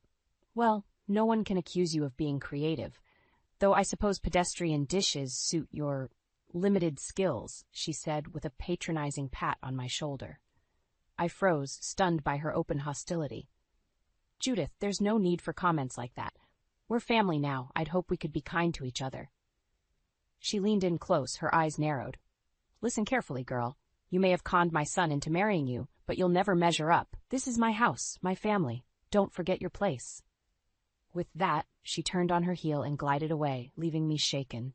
It was no longer a clash of personalities. Her contempt was intentional and personal. That night at dinner, Elliot raved about the soup. It really takes me back. You nailed it, Han, he said, kissing my cheek. Judith's mouth twisted. Yes, well, I suppose it's adequate, she said dismissively. Elliot shot her a look. What's gotten into you, Mom? Lay off, would ya? Oh, I didn't mean any offense, darling, Judith replied lightly, but perhaps Marley could try more exciting recipes. I'd be happy to teach her sometime. No need, I said tersely. Your son loves my cooking just fine. Judith raised her eyebrows, but stayed silent, the message clear. I was an interloper in her kingdom. That she intended to make my life miserable was no longer in doubt. After dinner, Elliot pulled me aside, concern creasing his brow. What is up with you two? The tension's so thick you could cut it with a knife, I sighed. Elliot, she hates me. When it's just us, she insults me, belittles me. I described her cruelties in detail, watching disbelief wash over his face. Marley, that can't be right, he stammered. She's always been so warm and supportive. Are you sure you aren't misinterpreting? I threw my hands up in frustration. You think I'm making this up? Why would I lie? He ran his hands through his hair. No, I believe you're experiencing something. I just can't reconcile it with the woman who raised me. Let me talk to her. Maybe this is just a misunderstanding. He trailed off. I wanted to argue, but swallowed the bitter words. He was stuck on who she'd been, blind to who she had become. The marrow-deep certainty that I now faced an enemy unfurled within me. I had married into a battleground. Now I needed to learn how to fight. Judith's scorn escalated steadily, her belittling comments growing overt and relentless. I was trapped alone with her for hours each day, while Elliot worked, bearing the brunt of her hostility. She'd critique my cleaning, finding imagined dust and flaws. I suppose housework is difficult without servants waiting on you hand and foot, she'd sneer pointedly. When cooking, she'd hover nearby, criticizing my every move. Are you certain that's enough salt, dear? I thought city girls knew how to actually season food. If I ran errands for Harold, she accused me of forgetting essentials, forcing me to make repeat trips. Her constant criticism and impossible demands left me exhausted and deflated. I longed for Elliot to witness her vitriol, so he could no longer deny the truth. But Judith played the doting mother whenever he was around, her voice sickly sweet as she asked him about work and smothered him with love and praise. At first, Elliot believed she had taken our talk to heart and made amends. See, I told you it was just a misunderstanding, he said brightly after one nauseating display. She just needed time to adjust to having you here. I forced a tense smile, knowing arguing would only drive a wedge between us. But as the days passed, doubt slowly crept into Elliot's eyes. Judith's disparaging critiques of my cleaning and cooking grated on him. One evening, after Judith called my homemade pie barely edible, Elliot finally snapped. What the hell, Mom? That's my wife you're talking about, he said angrily. Judith rearranged her features into a mask of shock and hurt. Oh, darling, I didn't mean to offend. I'm sure it's lovely for someone of Marley's limited baking experience. I glared at her, blood boiling, as Elliot wavered, his righteous anger evaporating under her dew-eyed stare. Well, just try to be a little more thoughtful with your feedback, maybe, he mumbled. Of course, dear, Judith replied demurely. Her fake smiles and barely concealed barbs isolated me from those who would be my allies. I stopped inviting friends to visit, unwilling to subject them to her abrasive scrutiny. She monopolized my days with endless tasks and demands. My only respite was late nights with Elliot, curled up in each other's arms. But Judith's poison dripped even there, planting seeds of doubt and strain. One night, Elliot sighed heavily as he sunk into bed. Rough day? I asked, wrapping my arms around him. Yeah, sorry, Han. Mom mentioned you seem really withdrawn and unhappy lately, he replied. She's noticed you distancing yourself from the family. I told her it's probably just stress, but is everything okay? I stiffened. Even my last refuges weren't safe from her machinations. Elliot, you know exactly why I'm distant. But if you won't stand up to her, there's nothing I can do, I said bitterly. Hurt flashed across his face. Hey, that's not fair, I'm trying here. We lapsed into sullen silence. She was driving a wedge between us, inch by inch.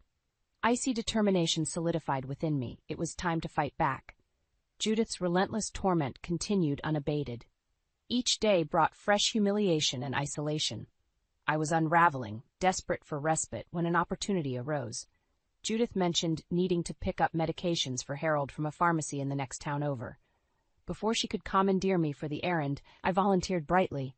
I'll be happy to pick them up for you tomorrow, I said. You focus on keeping Harold comfortable. Judith's eyes narrowed slightly, but she maintained her polite facade. What a thoughtful offer. That would be most helpful, she said smoothly. The next day I set out, relishing an afternoon free of her presence. As I left the pharmacy, medication in hand, I passed a charming antique store. On impulse, I ducked inside. A silver music box with an engraved floral motif caught my eye. It was decorated with small gemstones that glinted in the light. I imagined Elliot's face lighting up when he opened it, a beautiful reminder of happier times. Buoyed by small defiance, I purchased the gift and headed home, parcel tucked discreetly in my purse. I felt lighter than I had in weeks. When I arrived, Judith met me at the door, glancing meaningfully at my bag. Did you remember Harold's heart medication? The pharmacy can be so incompetent. Of course, I replied, handing her the package. Triple-check they filled it right. She scrutinized the bottle and, finding no mistakes, gave a curt nod. As I headed upstairs, I felt her glare boring into my back. That evening, Elliot and I exchanged whispered, I love yous, and a tender kiss before bed. For the first time in too long, I fell asleep content. I awoke the next morning to raised voices. I crept to the top of the stairs, straining to listen. Can't believe you'd bring that filth into our home, Judith's shrill voice accused. It's a music box, Mother, not a kilo of cocaine, Elliot replied warily. What's gotten into you? My breath caught. She'd found my gift. I twitched to intervene but froze, morbidly curious how the confrontation would unfold. That tacky trinket is undoubtedly stolen, Judith continued. Why else would she sneak it in like a thief in the night? I bristled. How dare she accuse me? But of course, she would twist any act of independence into misconduct. Elliot scoffed. Don't be ridiculous. Marley would never steal. Oh, darling, I know you're blind when it comes to her, Judith simpered. These city girls have loose morals, but I promise we'll get your old wife back soon enough. Red-hot rage coursed through me. Enough was enough. The gloves were coming off. But first I needed evidence. Moving stealthily to avoid detection, I pulled out my phone and began recording the conversation below. I don't even know who you are anymore, Elliot said, disgust filling his voice. You're obsessed with making Marley out to be the enemy. But she's done nothing wrong. Judith sputtered. You insult me. Choose her over your own mother after everything I've done for you. Their arguing raged on as I documented her vitriol. When I had enough ammunition, I would turn her own weapons against her. She would learn I wasn't as weak as I seemed. As their fight wound down, Elliot's footsteps sounded heavily on the stairs. I slipped my phone away just as he entered, collapsing on the bed with his head in his hands. My heart broke seeing him torn between the mother he loved and the wife he cherished. I sat gently beside him, smoothing his hair. It's okay, my love, I murmured. We'll get through this. He looked up, eyes glistening. I'm so sorry, Marley. I should have stood up for you sooner. But I promise you I'm on your side. No matter what she throws at us, we're in this together. I kissed him softly, hope and determination rising within me. With Elliot by my side, Judith didn't stand a chance. Elliot's forceful defense fortified me. No longer would I silently withstand Judith's torment. The time had come to act.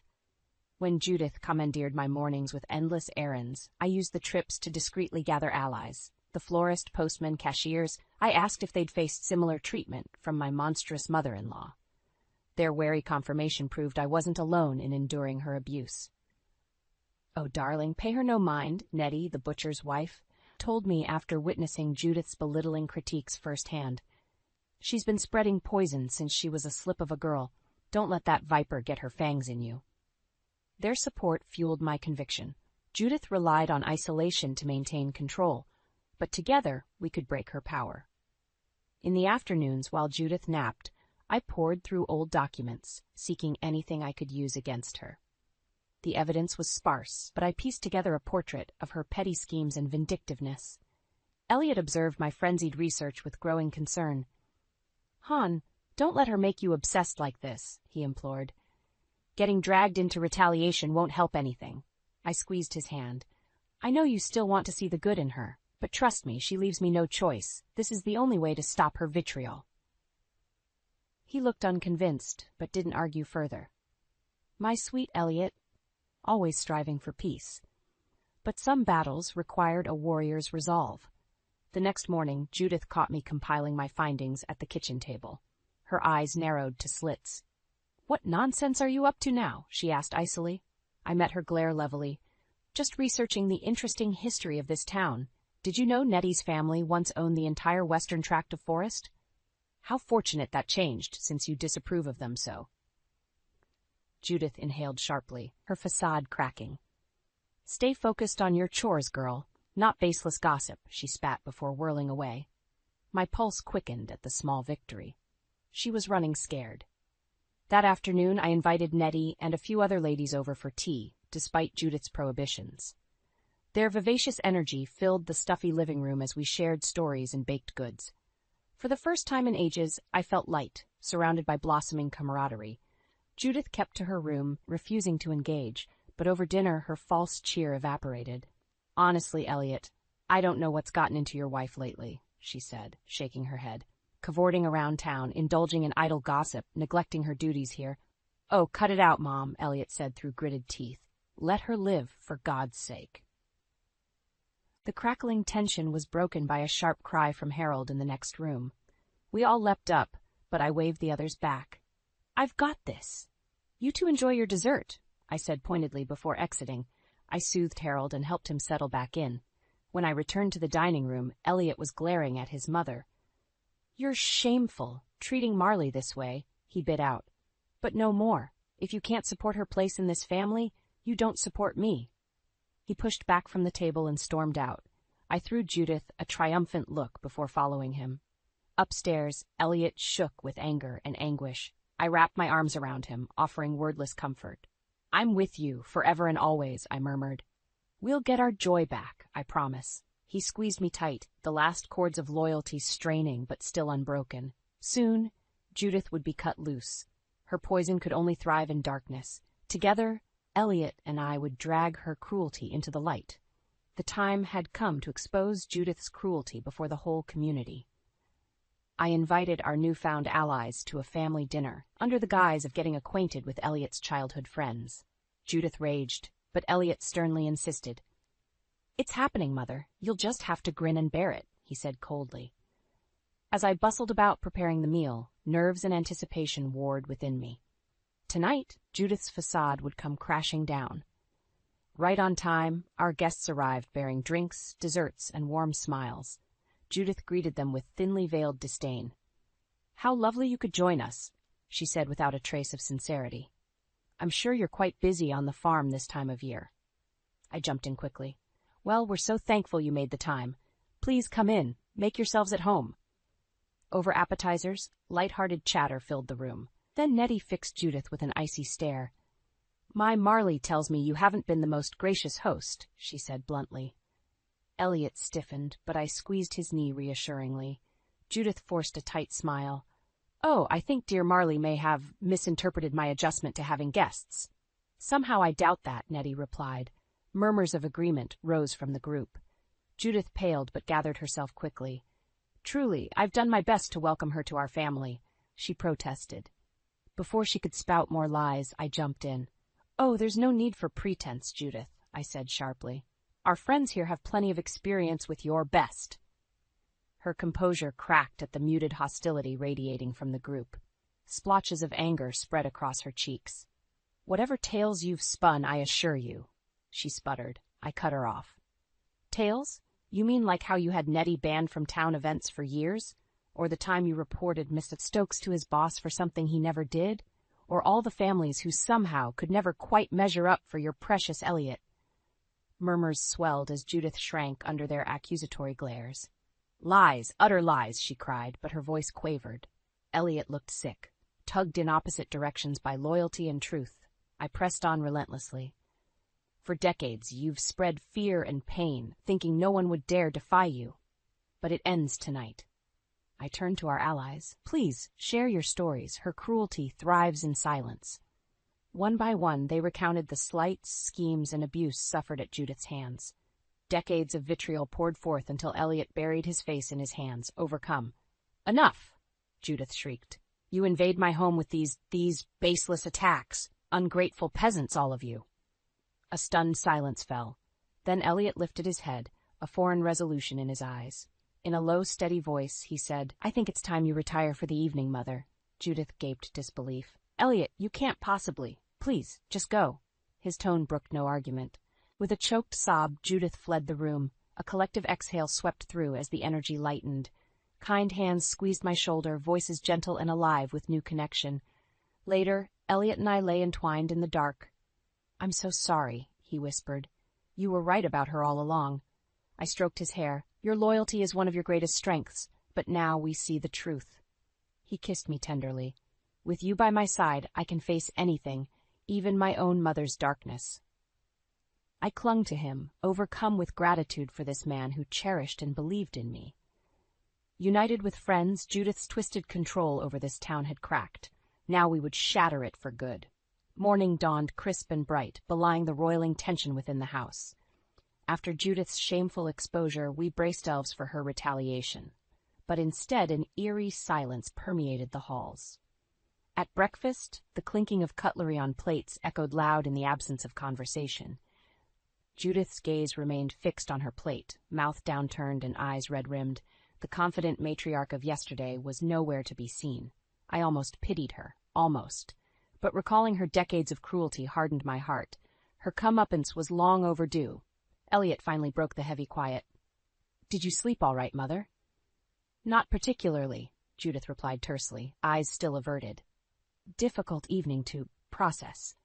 I'd say it was enlightening, I said. Judith's lip curled derisively at my audacity to speak first. It's a blessing those you've tormented for so long finally felt safe to share their stories. Wouldn't you agree? Her composure fractured, eyes sparking fury and mouth twisting into a snarl. You poisonous wretch! This is your doing, spreading vicious lies, turning my son against me, she trailed off into muffled sobs. Elliot sighed deeply but didn't leap to soothe her as usual. Progress. Lying won't help you now, Mother, he said warily. We've seen who you truly are, who you've always been. Judith's head snapped up, eyes wide and wild. Who I am, your mother, your protector, your champion. Everything I've done has been for you, can't you see that? She clutched desperately at Elliot's hands from across the table.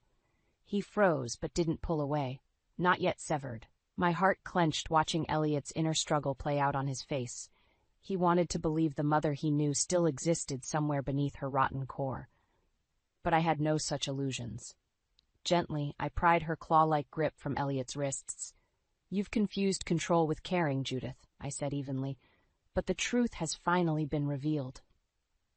Judith wrenched away from me, lips peeled back in a feral snarl. You pathetic, conniving nobody! I should have exposed you from the start, before you sank your greedy claws into my family. She turned beseechingly to Elliot, grasping at fraying strands of loyalty. Darling, we can still fix this. Just send her away. Enough, Elliot exploded, shoving back from the table. I won't listen to your venom anymore. If you can't accept Marley, you've lost me too. He stormed away, shoulders rigid with long restrained emotion. Judith collapsed back into her chair, any remaining composure gone. For a long moment, the only sounds were her choked sobs and the ticking of the old grandfather clock. When Judith finally lifted her head, the fire in her eyes had dimmed to embers. Wordlessly, she rose and shuffled back upstairs, a defeated shell of the formidable woman who had tormented so many. I let out a long breath. Her reckoning had come, harsh but necessary. There could be no half measures with souls as twisted as Judith. Later that day, we received word she had left town indefinitely, her web of lies and influence destroyed beyond repair. No tearful farewells followed her exit, just solemn acceptance that her darkness could no longer haunt us. That night, Elliot and I curled up together as the crickets sang outside our window. "It's really over," he murmured. "We're free." I smiled softly, brushing a stray hair from his forehead. "You were so brave," I whispered. "Now we can finally live in the light." He pressed his lips to mine, a silent promise of hope reborn. In the weeks after Judith's exile, light steadily returned to our home. Laughter rang out often now, with family and friends gathering without fear of her vitriol. Though Elliot still grieved the loss of the mother he thought he knew, the lines of tension slowly eased from his face. He marveled at the community's support, the revelation of Judith's ubiquitous cruelty still sinking in. "All this time, I just accepted how people acted around her," he admitted one night. "The cold shoulders, avoiding eye contact, I thought they were the problem." I squeezed his hand, pained but unsurprised by his blindness. He saw only the best in people, even past reason. With Judith gone, I devoted myself fully to caring for Harold. His health had declined rapidly, the stress of recent months taking its toll. But he now spent his days reading contentedly on the porch or napping by the fire, the peace of home restored. Late one evening, Elliot found me tidying the library, combing through Judith's remaining possessions. "Come to bed, love," he implored gently. "You've done enough." I replied without looking up. "I just want to check for anything important. We'll deal with the rest later." Truthfully, I was still hunting for further confirmation of her misdeeds, hungry to understand the roots of her cruelty. People like Judith didn't emerge from nothing. They were forged. Sifting through drawers of trinkets and papers, I uncovered some letters in her grandmother's old writing desk. The words leapt out, icy fingers down my spine. "Dearest Judith, your latest report arrived. While I appreciate your continued vigilance, take care not to become consumed by these trivial concerns." My hands trembled slightly as I continued reading. Her grandmother urged Judith to keep watch on those around her from a young age, noting any missteps or flaws. The old woman scrutinized Judith's accounts relentlessly, browbeating perceived weaknesses. Paragraph by paragraph, the roots of Judith's pathology revealed themselves. I sank into a chair, pity mixing with lingering disgust. Elliot's voice made me jump. "What'd you find?" Wordlessly, I handed him the letters. His eyes widened as he read, shoulders slumping under the weight of difficult truths. "She was just a kid," he said softly. "Her grandmother groomed her to see the darkness in everything." I slid my arms around his waist, cheek pressed to his back. "The why doesn't justify her actions," I said gently, "but maybe it helps explain them." He turned, enveloping me in his strong embrace. We stayed there long minutes, holding each other amidst the rubble of Elliot's shattered illusions. "I know it doesn't change anything," he said eventually, "but thank you for understanding her better than I could." I cupped his cheek. "Of course, my love. Now we both see her clearly." We slept peacefully that night, old ghosts laid to rest. The next week, Judith resurfaced briefly for Harold's funeral. She stood across the grave, dry-eyed and rigid, as Elliot wept in my arms. If she felt any regret, none showed on her stony face. After the service, Elliot approached her gingerly. They exchanged hushed words, and something that may have been a farewell embrace. I gave them distance, allowing Elliot this act of grace. Later, he shared Judith would be leaving town for good. I nodded, feeling not triumph but relief that her venom had finally been drawn.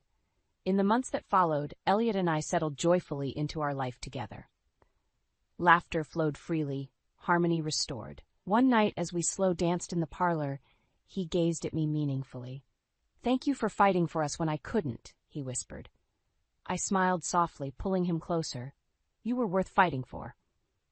And just like that, spring returned to our little farmhouse, Judith's winter fading to memory.